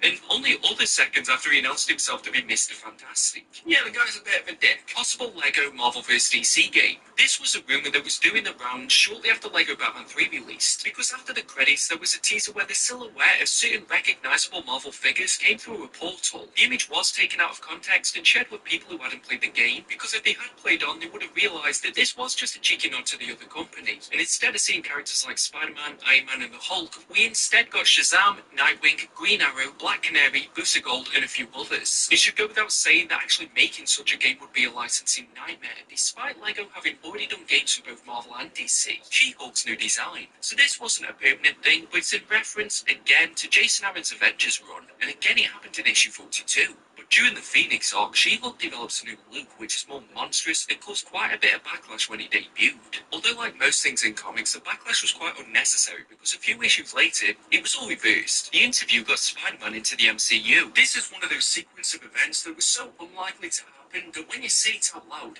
it makes me realise that we are living in the parallel universe. But the 2014 movie, The Interview, had a plot where James Franco and Seth Rogen were interviewing Kim Jong-un. It was rife with controversy and almost caused an international incident. Additionally, in a bid to try and sway them from releasing the movie, Sony Pictures was hacked with confidential emails being released. There were a number of big stories that came from this, one of which being that Marvel executives had been speaking with Sony about the possibility of incorporating Spider-Man into the MCU. Because of the backlash after this reveal and it not coming to fruition, it opened up negotiations again, and it's possible that this never would have happened if it hadn't been for the interview. Stan Lee's favourite DC character. During the 2008 Reddit Ask Me Anything, Stan Lee was questioned on who his favourite DC hero is. His response was, DC, yeah. Lobo. Fuera lo bien con los hero. It's strange then that he never took on the character during his Just Imagine series. Marvel's Kiss comic inked with blood. In another example of creators putting everything into a book, this one is from 1977's Marvel Comics Super Special Issue number 1, which had the 4 members of Kiss on the front cover, who I should probably know by name, and my dad's probably going to disown me for forgetting. They had the blood drawn and mixed in with the ink that went towards the first issue, and I have no idea how many pints they must have needed. Quicksilver isn't that fast. Now don't get the title wrong, because if I got into a race with Quicksilver, I'm definitely going to lose. Or if he calls me out, I will be there. But in the grand scheme of speedsters, including all the members of the Speed Force from DC, Pietro Wiggs at a snail crawl by comparison. Sure, it depends which writer is on the title, but Quicksilver pushed himself to near death to reach light speed, and his speed is said to be between Mach 4 and Mach 10, whereas the Flash is theorized to be able to run at Mach 10,925, so a smidge quicker. Gladiator is a jobber, and I had to look up slang for this one, so hopefully my street credit's improved. But a jobber is a term used in wrestling for a wrestler who is only there to be defeated by bigger names and make them look better. And Gladiator is a character who was introduced in the 70s through the X-Men and was even Captain Universe at one point. However, he often finds himself on the wrong side of a fight, and I don't really know the full history of Gladiator, and he doesn't have a box rec that I can check, but a quick Google search shows that he's lost to Nova, Cannonball, Thor, Hulk,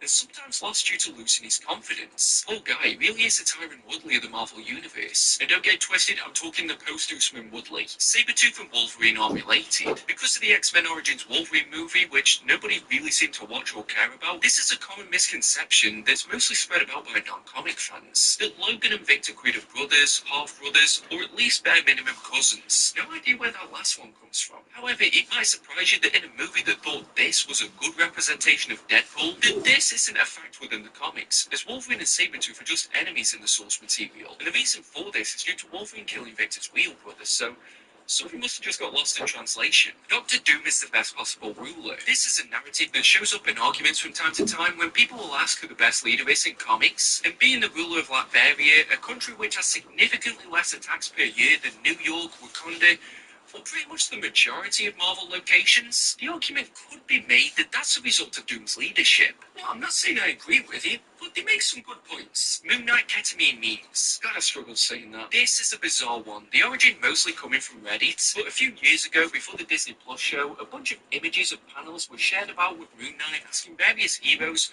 or in some cases just demanding, to get him kept. Can't lie, the first one you see is quite convincing, but then it just becomes really funny. Spider-Man meets Obama, and no, they didn't turn him into MODOK for the various heroes, or in some cases just demanding to get him kept. Can't lie, the first one you see is quite convincing, but then it just becomes really funny. Spider-Man meets Obama, and no, they didn't turn him into MODOK for this one. They probably wanted to avoid getting super political. Published in January 2009, and it was specifically the same week that Obama was being inaugurated, there was a backup feature in The Amazing Spider-Man issue 583 where Peter Parker met the president. The chameleon was trying to take his position, and this isn't the first or last time that a president has secretly been accused of being a lizard, and Peter had to try and outsmart him, but interestingly, this event has gone largely forgotten about, despite it selling over 350,000 copies and going through 5 printings, which managed to make it the highest selling regular series book of the 2000s. Doom dog poop bags. In the world of merchandising, there's been very few items that have truly left me speechless, but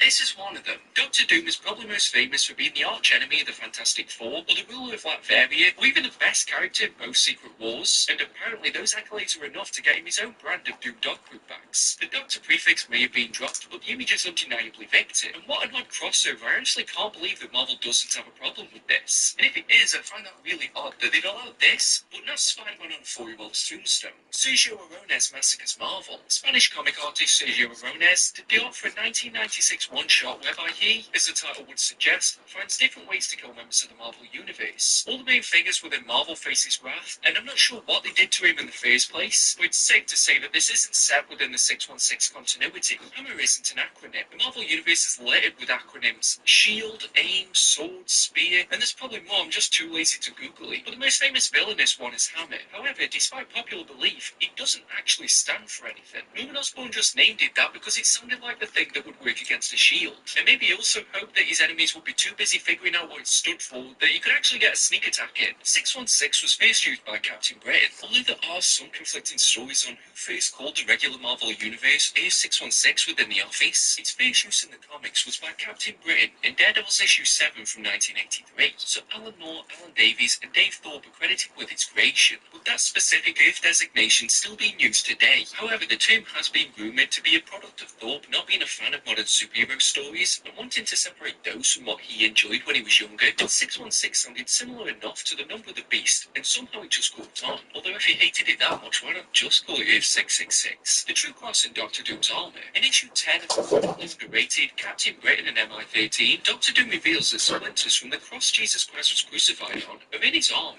I'm not certain how he got these, but they're there just in case he ever runs into Dracula, and that's the kind of planning ahead that I appreciate. Buried Alien is Barry Allen. Debuting in the 17th issue of Quasar in 1990, the buried alien was discovered as a speedster with amnesia from an alternate universe. If the power set wasn't clear enough, the initials were a clear reference to Barry Allen, who, at the time of Buried Alien's arrival, had died during Crisis on Infinite Earths. Within this issue of Quasar, he's also referred to as the fastest man alive, which should be a slap in the face to Quicksilver, but despite this, he's never outright named as Barry. I am the master of the world. This quote is in relation to Eshu, who debuted in Alpha Flight issue 2, and he was a 40,000-year-old caveman who was mutated into an immortal world conqueror with his eyes set on Earth. This led him into conflict with Alpha Flight, which is why he declared that he is the master of the world, which is also one of his no name. The day was amazing. We clicked right away. We couldn't stop talking about food and discovery we had to take favorite restaurant. Like, do I actually with this awesome guy and this nature tech teacher. Overall, I think I'm loving it. Super excited for our next date.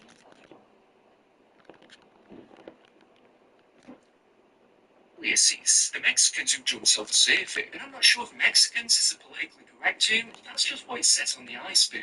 But in the first issue of the Silver Surfer Ultimate Cosmic Experience, that was written by Stan Lee and illustrated by Jack Kirby, there's a scene where the cosmic entity, the Herald of Galactus, the being who was single-handedly for the Fantastic Four and countless other superpowered beings, is distracted, attacked, and nearly kidnapped by a gang dressed like mariachis. Again, I'm just providing the facts. I'm declining to add any comment to this. Black Bolt is Batman. There's probably other fun facts like this, but Anson Mount, who would play Black Bolt in the Inhumans TV show and during Doctor Strange in the Multiverse of Madness, was also the voice of Batman in the 2021 animated movie of Injustice. Probably for the best then that Black Bolt's not known for talking. Aunt May, Herald of Galactus. May Parker, the aunt of Spider-Man, because I refused to acknowledge that she might be his mom, was given tickets to the circus by her nephew in issue 138 of Marvel Team-On. There, she was sat next to the Fantastic Four and Franklin Richards. Galactus, sensing the immense power within Franklin, appeared at the circus and tried to turn him into his herald. Franklin deflected the beam, causing it to hit Aunt May, who then became the Herald of Galactus. This means she gets the same cosmic powers that are bestowed to a herald, along with the duties, and went under the name Golden Oldie. Squirrel Girl is the strongest Marvel character. I didn't have this one in here, so don't flame me in the comments. The Squirrel Girl, who starred in her own ongoing series for the first time in 2014, is theorized to potentially be the strongest Marvel,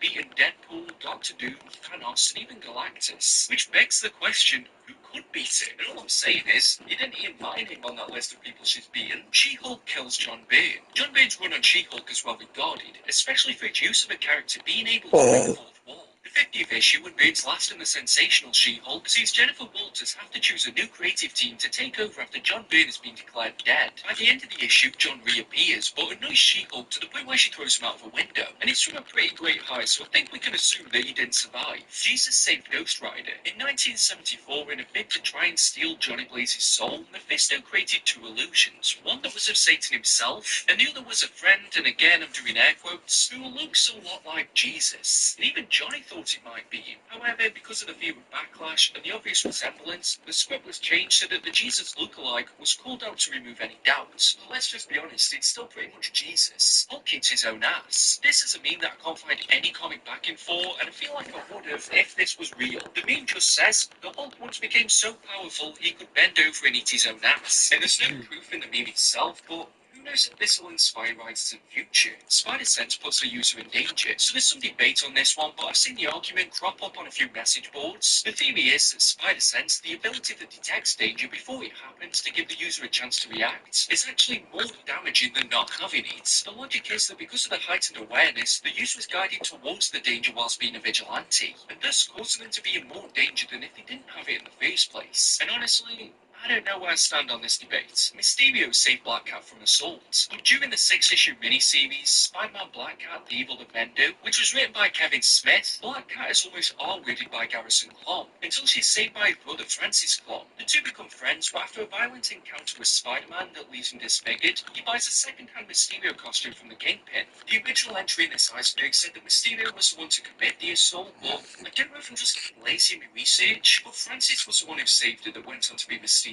I want to turn people into dinosaurs. In the second issue of Spider-Man and the X-Men, Peter Parker confronts Sauron as his plans of changing DNA are revealed. Spider-Man tells him he could do anything with this power, even cure cancer, to which Sauron responds, I don't want to cure cancer, I want to turn people into dinosaurs. And you know what? It's hard talking with a guy who knows what he wants. That's the Chief Star-Lord. In Season 2 of Avengers, Earth's Mightiest Heroes, the Guardians of the Galaxy appear for an episode, with Peter Quill being voiced by Steve Downes. Although this is the only TV credit on his Wikipedia, he's more widely known for being the voice of Master Chief in the Halo series. So for that one episode, Star-Lord had the same voice as Master Chief, the Black Leopard. T'Challa may be best known as the Black Panther, but during Fantastic Four issue 119 back in 1971, he briefly changed his superhero persona to the Black Leopard. The reason for this was due to the rise in publicity of the real-life Black Panther Party, and writer Roy Thomas wanted to distance the character from any possible controversy, despite the comic character predating the political movements. However, this change was short-lived, as when T'Challa featured in Avengers issue 99, which was also written by Roy Thomas, it was just referred to as T'Challa, and no mention was made of a leopard, until her first appeared in Spawn.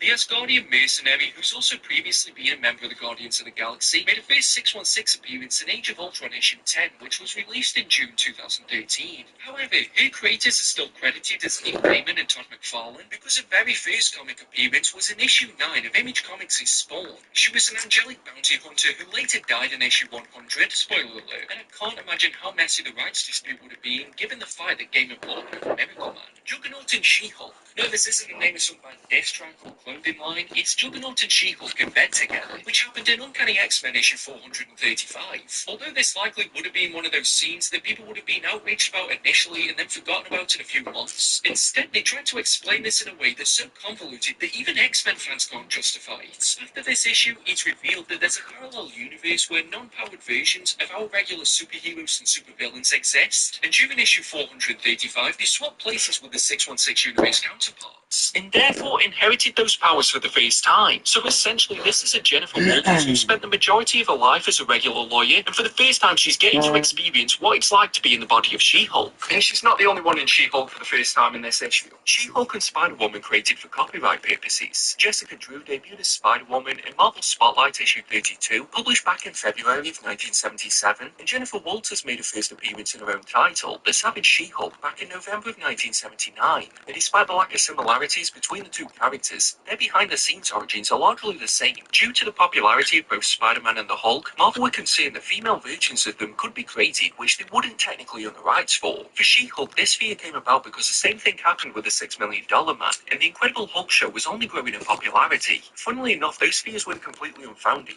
as the fifth season of the Hulk would have introduced Bruce Banner's sister, who needed a blood donor that would have caused her to Hulk out. Mystique was meant to be Nightcrawler's father. It's now canon that Mystique is now Nightcrawler's mother, but Chris Claremont's original plan was for Destiny to be his mother, and Mystique to be his father. Because of her shape-shifting ability, that's what would have allowed her to be the father, but the Comics Code Authority wasn't a fan of LGBT characters or themes, so the storyline was scrapped, and Nightcrawler's dad was some Bavarian aristocrat, which was then later confusingly retconned by Chuck Austin. Yancey Street can teleport. The home of Ben Grimm was established to be in the Lower East Side of Manhattan, connecting the Bowery to the Williamsburg Bridge. However, during the 11th issue of Dan Slott's Fantastic Four run, Yancey Street is shown as intersecting 4th Street, and in the 15th issue intersecting with 10th Avenue, neither of which are located in the Lower East Side, meaning that Yancey Street can teleport. Danny DeVito and Paris Hilton in Iron Man. In issue 4 of Matt Fraction's The Invincible Iron Man, it's clear where artist Salvador LaRocca got his inspiration for Mr. and Mrs. Gross. Despite the weird amount of tan, this is clearly supposed to be Danny DeVito and Paris Hilton, which makes me ask, who the hell was the inspiration for Reed Richards at the beginning of this issue? Crimson Cowl and the New 52. This is a theory that I wish would have been true, but in 2011, when DC Comics was rebooting the continuity with the New 52, which,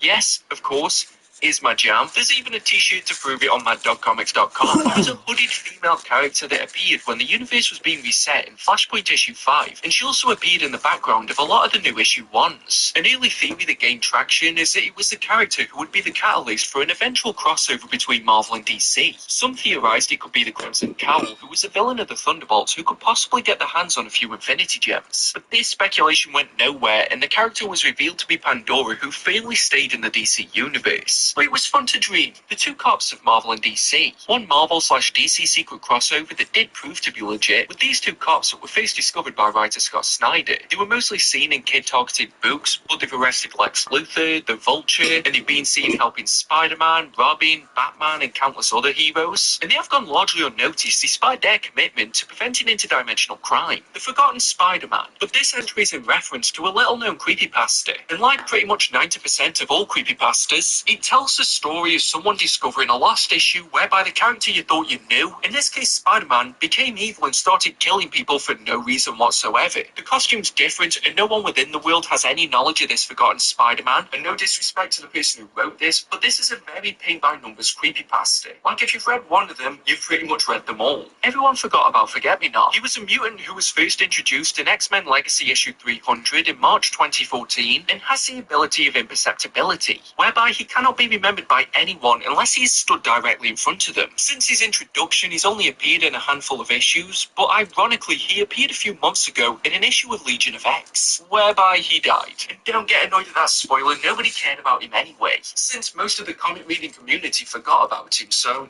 maybe his power did work. The One Above All isn't above all. So we spoke about the One Above All previously, and had to really dig into this one, but despite effectively being the god of the Marvel Universe, the One Above All has slipped up before. In Thanos Infinity Final from 2016, he and Adam Warlock devised a plan where it was revealed that they knew something that the One Above All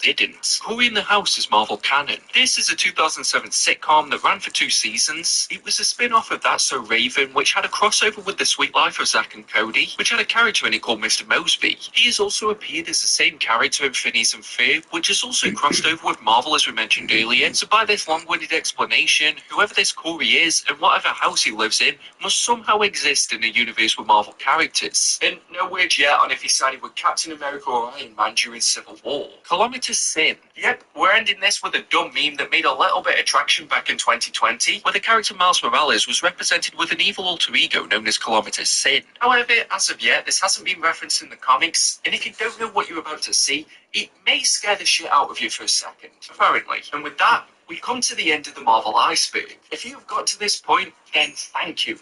Thank you, thank you, thank you. Do you want another one? Thank you. I haven't done my final watch through yet, so I don't know how well this one turned out, but I am just so happy that it's finally out. Welcome everyone to another superhero iceberg. Today, I'll be talking about the X-Men iceberg. So I hope you're into that, because if you're not into that, then, well, this video, it probably isn't for you. It's going to be like 2.5 hours and 3 hours long. It's going to be a long ride for you. Anyways, I've talked about some topics related to X-Men in the past, in some other videos, so I won't be talking about these topics in this video. If you want to see me talk about these topics, go check out those videos. I've also done a ton of superhero icebergs in the past, like ones based on Superman, Spider-Man, Batman, Iron Man, Wonder Woman, etc. So if you want to go check those out after you watch this video, then go ahead, I'm not going to stop you. I've also got some other icebergs based on like Call of Duty, Godzilla, Gundam, Alien and Predator, Jurassic Park, TMNT, etc. So if you want to see something that's not Marvel or DC, I got you covered. And if you like the video, give it a like. Comment below about your favorite X-Men or your favorite, entry on the iceberg and stuff like that. Maybe even subscribe. I'm sorry, I really hate to be doing this, but it's like a requirement for YouTubers these days to get anywhere, so, sorry, I hate doing it too. Look, at least I'm not trying to sell you Pigpen branded mugs, okay? Anyways, let's get on with the video. The Gifted. Airing from October of 2017 to February of 2019 and lasting 2 seasons, The Gifted was the second and far less successful live-action X-Men series in the 2010s. While Legion got critical acclaim and 3 seasons, The Gifted was just kind of forgotten about almost instantly. The show takes place in an alternate version of the X-Men film series, and in this universe, the X-Men have disappeared for whatever reason, so mutants are being persecuted harder than ever. The show followed a completely original cast of characters, like Reed Strucker, Caitlin Strucker, Lauren Strucker, Andy Strucker, and Marcos Diaz. Although, there were a few comic mutants who made appearances in the show, like Blink, Thunderbird, Polaris, and the Stepford Cuckoos. Also, organizations like the Hellfire Club appeared in the show. Anyways, the show followed these characters as they were hunted down by the US government, as the Strucker kids got mutant powers. The show, overall, got decent reviews from critics and fans, but nothing crazy. Anyways, The Gifted lasted for 2 seasons before Fox canceled it due to low ratings, meaning that the show now ends on a cliffhanger that will never be followed up on.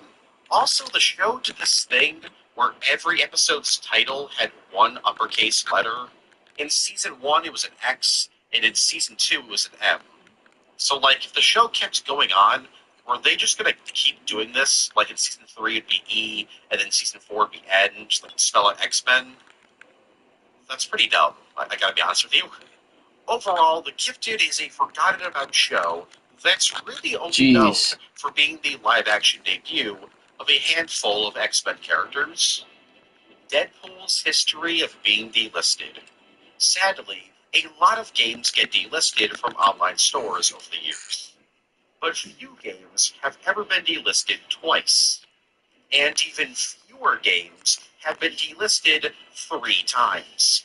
Deadpool the video game from 2013 is one of those few examples. Released in June 2013, Deadpool was eventually delisted from online stores in January of 2014, less than a year after launch. This was because Activision, the game's publisher, lost the rights to the Marvel IP. But in July 2015, for some reason, Deadpool was relisted on Steam, until it was eventually delisted again in November of 2017. But before that, in November of 2015, Deadpool was relisted, but this time for the PlayStation 4 and Xbox One. This was a remaster of the game, although in all honesty it was more like a port. But then, in November 2017, just like the original Steam version, the remaster was delisted from online stores, and it still remains delisted to this day. X-Force film. In July 2013, 20th Century Fox announced that the X-Men Cinematic Universe would be receiving a film based on X-Force, with Jeff Wadlow hired to write the movie and direct. It was later revealed that the film was planned to be released in 2017, and the team's roster consisted of Deadpool, Cable, Warpath, Cannonball, Feral, and Domino. However, the film would never make its 2017 release, as the film was delayed with a new director and writer. Now the director was Drew Goddard, with Joe Carnahan and Ryan Reynolds being brought in to write the film. It was then confirmed in 2018 that the film would be rated R, and would basically serve as a spin-off to the Deadpool films. Plans were put in place to begin filming in October of 2018, but this never happened. And in March of 2019, it was officially confirmed that the X-Force film was cancelled, due to the Disney buyout of 20th Century Fox. So what was the plot of this X-Force film gonna be? Well, in regards to the Jeff Wadlow version of the film, we know that it was being pitched as the beginning of a trilogy of films that would have focused on Cable being a mentor to a group of young mutants. And by the third X-Force film, the X-Force would finally become the X-Force team in the comics. Being heavily inspired by Rick Remender's version of the team, as for the more recent version of the film, we don't really know any of its plot, although we do know that Deadpool, Cable, and Domino were going to be the main characters. Ultimate Scarlet Witch and Quicksilver's relationship. So the Ultimate Universe in Marvel Comics was a bit controversial due to various creative decisions. But no decision was as controversial as when Marvel decided to reveal that Scarlet Witch and Quicksilver were in a relationship. This was a very weird choice that led to some really weird moments in the comics. My favorite of which is this one, where Captain America is just dumbfounded by Wasp's support for the I-worded relationship. He is just completely flabbergasted by this revelation. Then, of course, there's the most infamous scene where Wolverine watches the brother and sister make out, while also knowing that he banged Quicksilver and Scarlet Witch's mom. Very, very insane comic. So why were Scarlet Witch and Quicksilver a couple? Like the out-of-universe explanation? Well, it seems that it was Mark Millar's idea that was eventually expanded upon and made far worse by Jeff Loeb. How did he make it worse? Well, besides flat-out confirming that they're a couple, it's also later revealed that Quicksilver's special love for his sister may come from his special love for his dead mom. Yeah, the Ultimate Comics were interesting. Very, very interesting. But none of this actually answers the question. Why did they do this storyline? Well, we don't know. Despite it being an extremely infamous storyline, nobody from Marvel has ever commented on why this story happened. This, of course, has led to speculation from fans, with the three biggest theories being it was a reference to how in early Scarlet Witch and Quicksilver appearances in the main Marvel Universe, they seemed awfully close. This was an attempt at creating controversy to sell issues, or it's the author's barely disguised fetish. Once Upon a Deadpool. Once Upon a Deadpool is technically the third Deadpool film. I mean, kinda. It's a PG-13 recut of Deadpool 2 with a bunch of new scenes added in, including various scenes of Deadpool telling the story of the film to actor Fred Savage. Released in December of 2018, Once Upon a Deadpool received mixed reviews. While fans and critics liked the new scenes, the film is ultimately just a worse version of Deadpool 2. Fans were also confused as to why this cut of the film was even made, with many fans believing that it was made exclusively by Disney to see if a PG-13 Deadpool film could work. This, however, isn't true. While the acquisition of Fox was happening at this time, Disney didn't tell Fox to make this cut. Instead, the reason this film exists is because the film Alita Battle Angel was delayed until February, and Fox needed a film for December 2018, so Once Upon a Deadpool was created. Although originally, Ryan Reynolds didn't actually want to make this film, as he felt a PG-13 Deadpool film just kind of misses the point of the character. He only agreed to do the film if the film's proceeds went to charity. So Fox agreed to donate $1 for every ticket purchased to the F Cancer charity campaign, the Insomniac League. So I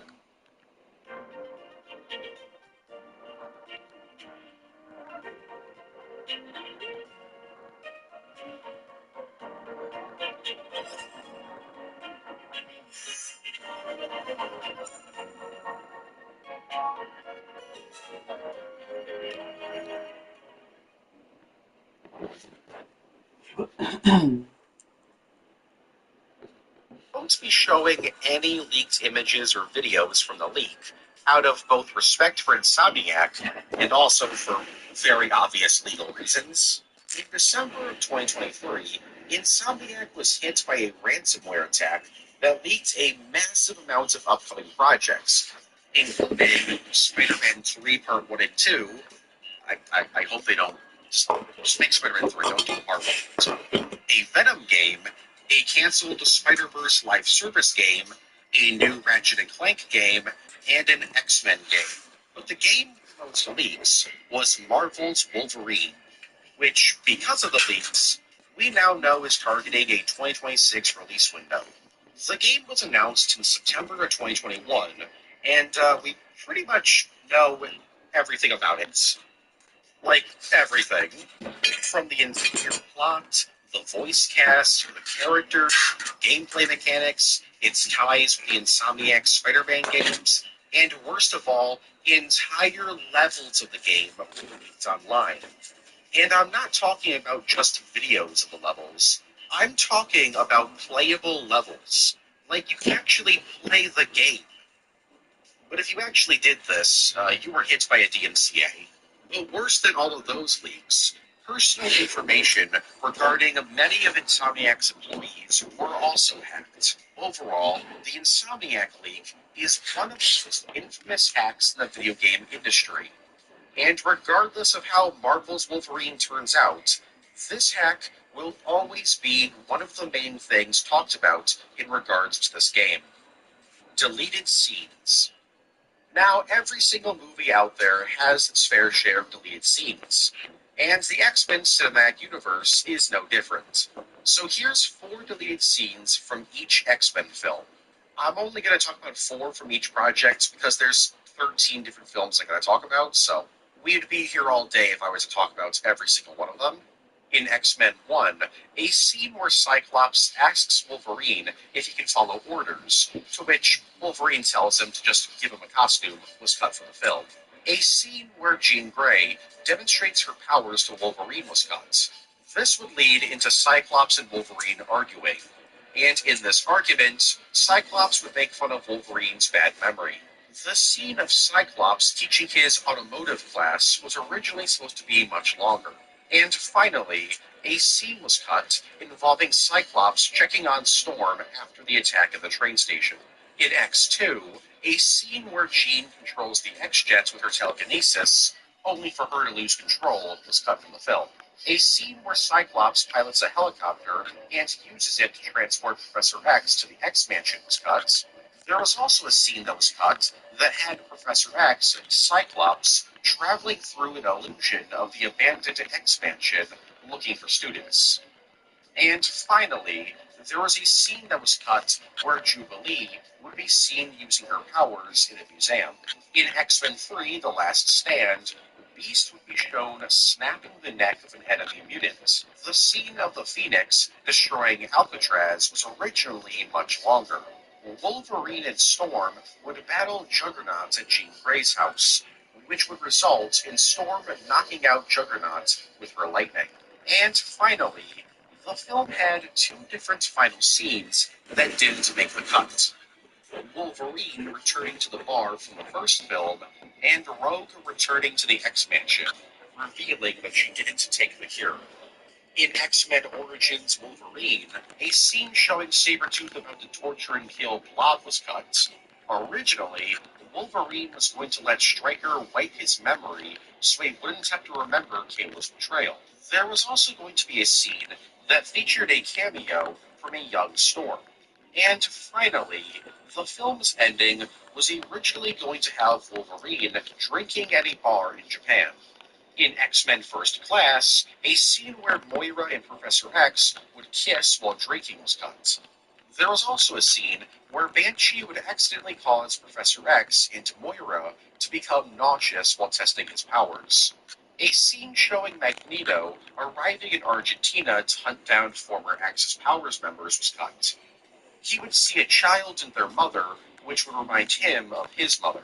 And finally, there was an entire sequence that was cut from the film, which had Professor X make Magneto dress up as a woman to recruit Angel into the team. In the Wolverine, there was a scene in which Wolverine would battle various ninjas on motorcycles that was cut. There was also going to be a scene where an Imperial Japanese soldier would commit Avengers Endgame herself. There's also going to be a scene in which Wolverine would hallucinate seeing Jean Grey while battling bad guys at the hotel. And most famously, the film was going to end with Yukio giving Wolverine the classic Wolverine costume. Most of these deleted scenes were added back into the film with the Unleashed extended cut. In X-Men Days of Future Past, a scene where Mystique would return to the X-Mansion and would have a very heated moment with Beast was cut. After that, she would go and destroy Cerebro. During the Sentinel attack, Wolverine would temporarily become feral and attack Beast. Right before traveling back in time, Wolverine was originally going to make out with Storm. And finally, there was going to be an entire subplot involving Magneto, Professor X, and Iceman rescuing Rogue from some Sentinels. More on that subplot in a bit. As for Deadpool, there was originally going to be a scene involving Ajax being transported out of the Raft prison. There was also going to be a cameo that was cut involving Nathan Fillion offering Deadpool a napkin. And finally, there was going to be a scene where Deadpool would be hit by a bus and wake up in a morgue. In X-Men Apocalypse, after watching his family be killed, Magneto was originally going to hold their dead bodies and sing a lullaby from earlier in the film. There was also going to be a scene where Professor X would ask Mystique to train the students in combat. There was also a scene where after testing out a new visor, Cyclops would say, "I sure hope the kids don't call me Cyclops." And most famously, an entire sequence was cut from the film in which Jubilee would be shown using her powers to let her, Cyclops, Jean, and Nightcrawler play at an arcade for free. The four would also get slush puppies, which would lead to Nightcrawler getting his first ever brain freeze. Nightcrawler would also breakdance. As for Logan, there was a scene in which Wolverine, Laura, and Professor X would be pulled over by a cop. The cop would believe that Laura was kidnapped by the pair, but then Professor X would tell the cop that they're simply on a family vacation to see Mount Rushmore. During the final battle in the forest, a kid named Jonah would use his powers to take control of a mercenary's body and make them Avengers Endgame themselves. Caliban would have actually been shown to survive his supposed death, and would be shown crawling out of the wreckage, only to then die due to his injuries. And most famously, a scene was cut from the film that involved Wolverine being asked if Sabretooth was real. As for Deadpool 2, there was going to be a scene in which Weasel stops Dopinder from telling Deadpool that David Bowie had died. There was also supposed to be more scenes of Deadpool attempting to Avengers Endgame himself, including a scene of him jumping into a lion's cage at a zoo and jumping off a skyscraper. An entire after-credits scene was cut in which Deadpool would travel back in time and debate on killing Baby Mustache Man. And finally, there was a cut scene where Russell and Juggernaut burned down a Mr. Supersize store because they couldn't find anything in Juggernaut's size. As for Dark Phoenix, the entire final act was originally different, with the final battle taking place at the United Nations. Jean was also going to fly up into space and do battle with a bunch of alien ships. One of the final scenes was going to have Professor X at Mystique's grave and give a monologue to himself about how he failed. There was originally going to be a scene in which Professor X snaps and yells at Cyclops, telling him, "I don't know what to do." And finally, there was a scene that was cut that had Quicksilver signing an astronaut helmet for a kid. And finally, for the New Mutants, a scene where Sunspot explains that he's being imprisoned in the hospital is because, quote, "the richest people in Brazil can't have a mutant for a son," was cut from the film. There is also a scene in which Wolfsbane and Moonstar would sneak into Magic's room while she's in the shower. Magic would then discover them in her room and confront them. There was also supposed to be a scene in which Wolfsbane experiences a vision where people's faces emerge from the walls. And finally, there was a scene in which Sunspot nearly explodes while playing basketball with Cannonball. Avengers vs. X-Men, releasing from April to October in 2012, and written by Brian Michael Bendis, Matt Fraction, Jason Aaron, Jonathan Hickman, and Ed Brubaker, Avengers vs. X-Men is an event storyline about what else? The Avengers and X-Men going at it. Although technically the event didn't begin with Avengers vs. X-Men. It actually began with the miniseries Avengers Extinction. The story centers around the Phoenix Force heading towards Earth in order to possess Hope Summers. The Avengers want to protect her, but Cyclops is just like, you're gonna kill her, leave. Yeah, Cyclops is under the impression that the Avengers are going to kill her, or at the very least are going to lead to her death, because Cable had recently come back in time and told him this. So the Avengers and X-Men battle it out in Utopia.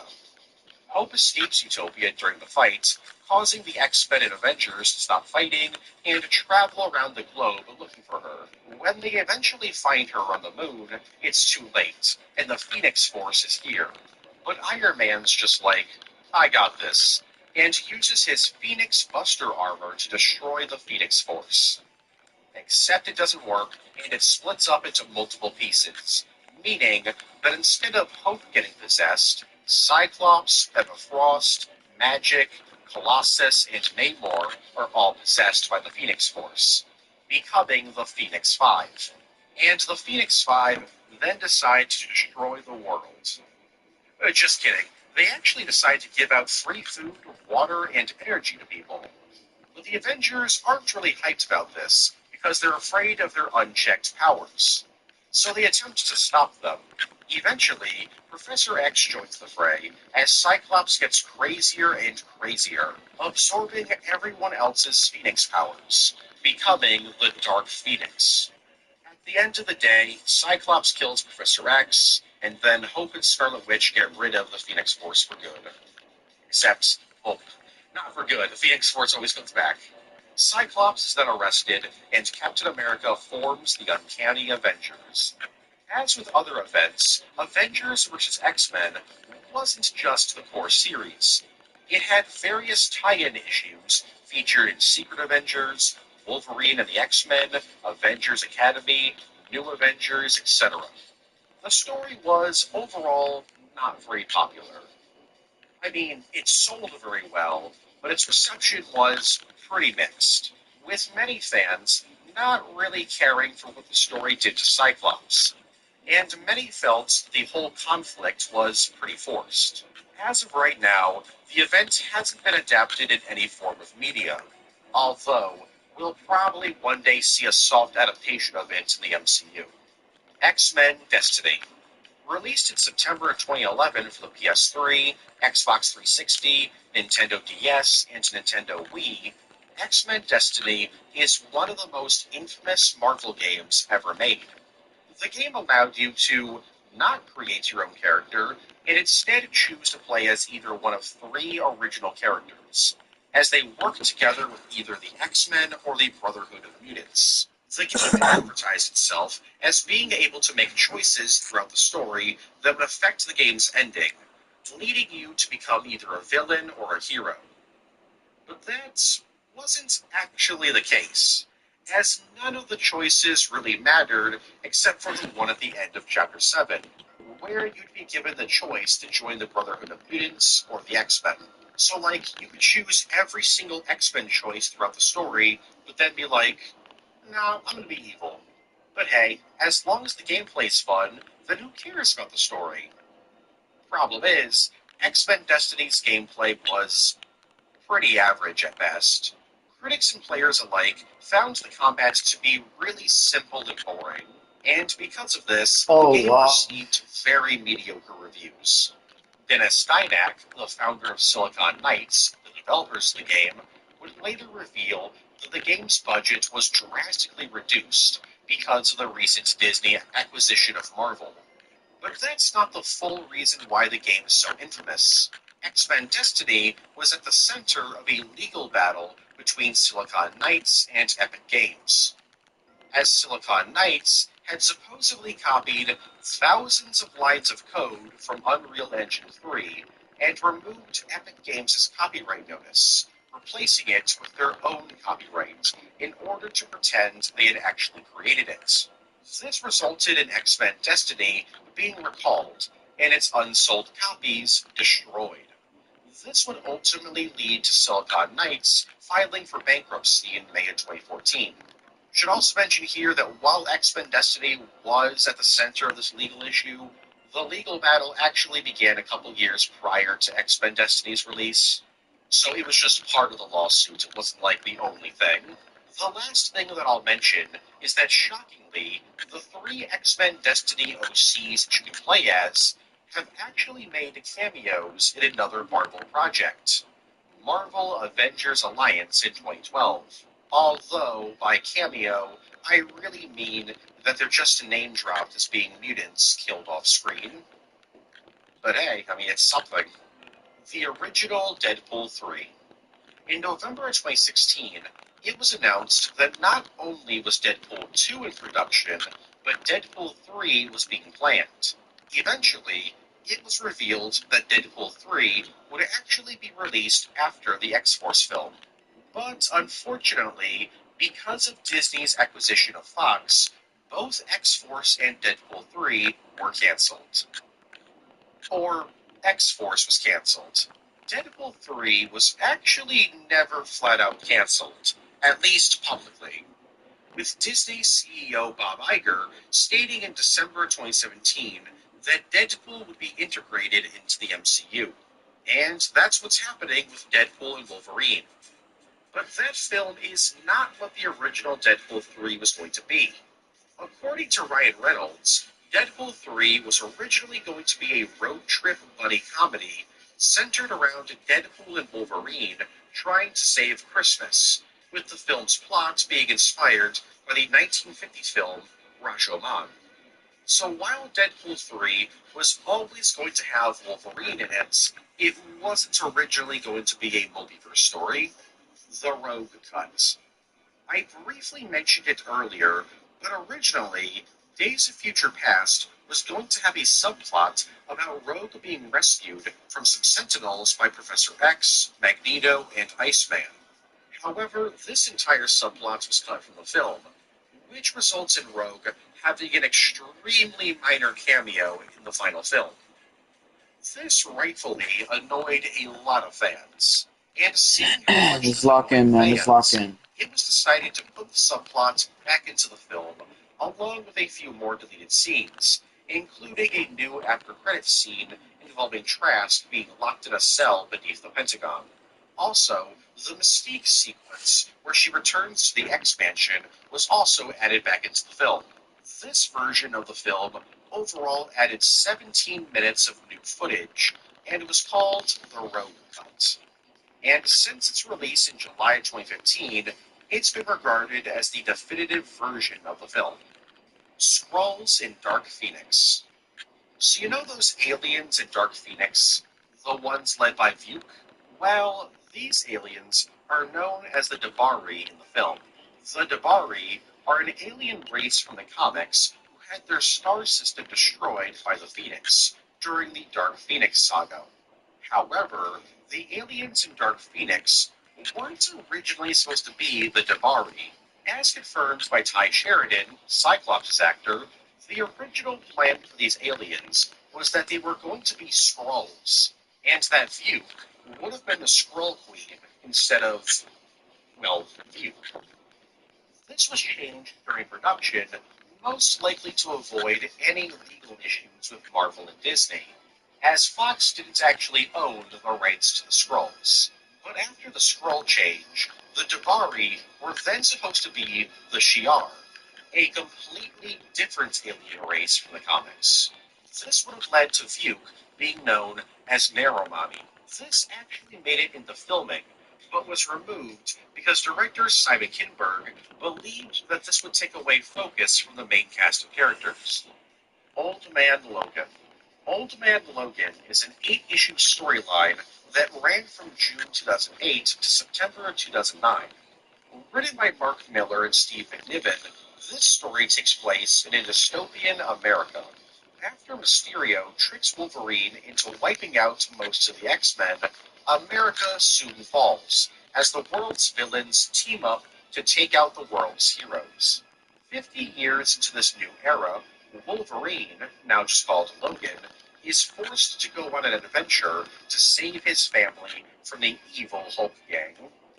These are a bunch of Hulk children born from Hulk and She-Hulk. Yeah, Bruce and Jennifer had quite the wacky relationship in this universe. Anyways, Logan works together with Hawkeye to do a job so he can get money he can use to pay the Hulk gang so that they don't kill his family. The story features a wide variety of characters, like Spider-Bitch, yes, that's her name, Venom, Kingpin, President Red Skull, and more. The story comes to an end with Logan wiping out the Hulk gang and taking Hulk's youngest child as his own. He also wore an Iron Man armor for a bit, which is pretty cool. The story was an instant success, doing really well in sales and being well received. This led to the Old Man Logan universe being continued in various comics. Most notably, the Old Man Logan series released from July 2015 to December 2018, lasting 55 issues. Well, except not really. For some reason, it was decided that this Old Man Logan series was actually set in a separate universe than the original Old Man Logan storyline. So there's just two very similar Old Man Logan universes. And to make things even weirder, the Logan from this new universe jumped into the main Marvel universe for quite a while. And in the main Marvel universe, Old Man Logan fought against foes like Kraven the Hunter and Bullseye, took part in Civil War II, and even joined the main universe's X-Men. Though he would eventually return to his universe, and he would actually die in the miniseries Dead Man Logan. While this Old Man Logan universe is by far the more explored, the original universe still has popped up occasionally, such as the miniseries Old Man Hawkeye. The Old Man Logan story has been adapted, or at the very least referenced, in a variety of media, such as Marvel Heroes, Contest of Champions, and of course, the 2017 masterpiece, Logan. Although, Logan was more of a soft adaptation, Hulk didn't bang his cousin in this one. Alpha Flight. Technically, these guys aren't actually members of the X-Men, but they're very much linked to the X-Men, so I'm going to talk about them.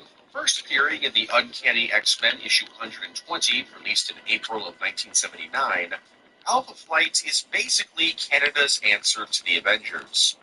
Created by James Hudson, who would become the superhero Guardian, the team was created in order to do secret missions for the Canadian government. Originally, the team was known as Flight, and the team was kind of a failure, with one of their members dying in their first mission. Also, Wolverine was there, but he really didn't want to be there. So Hudson went back to the drawing board and created Alpha Flight. But you couldn't just join Alpha Flight. You needed to go through training in Gamma Flight. Then, you'd move into Beta Flight. And then finally, after all that training, you'd be able to join Alpha Flight. Hudson, now Guardian, led the team against a variety of different foes, like Egghead, the Great Beasts, and the supervillain copycat group, Omega Flight. Anyways, Wolverine wasn't the only mutant to be part of Alpha Flight. Northstar, Wildchild, Diamond Lil, and even Wolverine's son, Dakin, were all parts of the team at some point. Alpha Flight even had Bigfoot. No, really. The actual Sasquatch was part of the team. I'm not even talking about Walker Lakowski, who was the hero Sasquatch, who was also on the team. I'm straight up talking about the real Bigfoot. Anyways, because of their introduction in an X-Men comic, and the fact they've had several mutants on the team, Alpha Flight is very much associated with the X-Men. As for their appearances in other media, Alpha Flight, or at the very least, some of its more notable members, have appeared in X-Men the Animated Series, X-Men Legends 2, Rise of Apocalypse, X-Men 97, Contest of Champions, and X-Men Destiny. Mojo. First appearing in Long Shot issue 3, released in July of 1985, Mojo is a disgusting creature who lives in a pocket dimension called the Mojoverse. His planet is built around television, and because of this, Mojo is obsessed with TV. Becoming the leader of his people and the planet, Mojo would eventually come into contact with Psylocke, and would give her bionic eyes, as she was blind at the time of their meeting. However, unknown to Psylocke, he didn't do this out of the kindness of his Redditor heart. Oh no. These bionic eyes were basically just cameras that recorded everything she saw, and thus began Mojo's obsession with the X-Men. He would return to mess with their lives over and over again, doing stuff like kidnapping an alternate universe version of Jubilee and turning her into his personal slave, brainwashing the X-Men into reenacting The Wizard of Oz, creating the Yellow Eye Agency so he could spy and record every mutant on the planet, and send Spider-Man and Wolverine through time in an attempt at creating a TV show about their time-traveling antics. Probably his most notable interaction with the X-Men was during the storyline Mojo Worldwide. This was a 6-issue miniseries running from October of 2017 to November of the same year. In order to make a really popular TV show, Mojo invades New York City and captures various members of the X-Men and forces them to relive key moments from their history, all while he was attempting to terraform New York City into an extension of Mojo World. As for his powers, Mojo has no spine. No, really, he literally doesn't have a spine. Not really a power, but it is pretty notable. What's also notable is his ability to generate an anti-life field that kills people and alters the weather around him. Crazy. Although, he can only do this if he's not in the Mojoverse. He's also got the ability to mind control people, and he also knows a ton of magic. He's also got a laser gun built into his carriage that he rides around in. As for his appearances in other media, Mojo has appeared in X-Men the Animated Series, Wolverine and the X-Men, X-Men Mojo World, X-Men 97, Marvel vs. Capcom 3, and Avengers Assemble. Professor X brainwashes Wolverine into joining the X-Men. So Wolverine joins the X-Men in Giant Size X-Men issue 1, released in April of 1975. Professor X simply asks Wolverine to join, and he does. And for decades, this was the established canon, until X-Men Legacy issue 217, released in October of 2008, where it was retconned that Wolverine had actually attempted to assassinate Professor X shortly after being welcomed into the team. This was done because he was under orders from the villain Romulus, because at the time, Wolverine was still a near-feral assassin. Anyways, after stopping the assassination attempt, Professor X undoes Romulus's mental programming on Wolverine, which in turn makes Wolverine a loyal member of the X-Men. This also gives Wolverine even bigger memory problems. In fact, it's actually revealed that Professor X knew Wolverine was ordered to assassinate him when he asked him to join the X-Men. It turns out he invited Wolverine to the team so that he could brainwash him, as he needed a weapon. Yeah, for those that aren't super well versed in the comics, Professor X he's a bit of a bastard. Although, Wolverine actually forgives him and tells him that because of this brainwashing, he turned Wolverine into a hero. What was the ending of Days of Future Past? So after the release of Days of Future Past in 2014, fans were a bit confused, because we see Stryker capturing Wolverine at the end of the film, only for it to then be revealed that it's actually Mystique pretending to be Stryker. So, why did she do that? Well, people initially thought that this was just her being a good guy and saving Wolverine from being captured and experimented on in the Weapon X program. However, in the next film, X-Men Apocalypse, we see Wolverine being experimented on during the Weapon X program. So, Did Mystique just capture Wolverine for the Weapon X program? Why would she do that if she's now a good guy? Or, at the very least, At Domino's, get any crust and any toppings for $9.99 online. Try the Domino's viral pizza or invent a new one. it's not evil. Well, it's never revealed. We can only assume that Mystique tried to save Wolverine, but somehow failed. Perhaps Wolverine being a part of the Weapon X program is simply a canon event. House of M. Releasing from June to November 2005 and written by Brian Michael Bendis, the House of M event is arguably one of the biggest Marvel events of the 2000s. As Scarlet Witch does a wacky and decides to rewrite the entirety of the world. This was because, around this time, Wanda was having a bit of problems with her mental health after she gains the powers of chaos magic. This made her very unstable, and after Wasp goofed and accidentally set off Wanda, she snapped and attacked her friends. This attack resulted in the deaths of Scott Lang, Ant-Man, Hawkeye, Agatha Harkness, and Vision.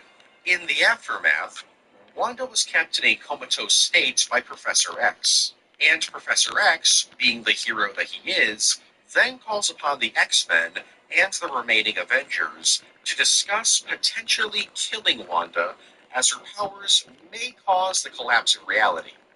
Quicksilver is just like, huh? And tells Magneto about this. But Magneto responds, saying that they might actually have to kill her.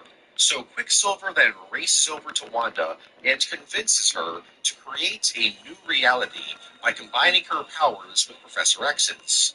In this new reality, mutants are the norm, and everyday human beings are the minority or persecuted. But this wasn't the only change. Many previously dead characters were now alive and well, including Wanda's kids. And Wanda just decides to live her life in peace as a mutant royal. That was until a mutant named Layla Miller began to remember the original timeline, and was able to make other characters remember as well.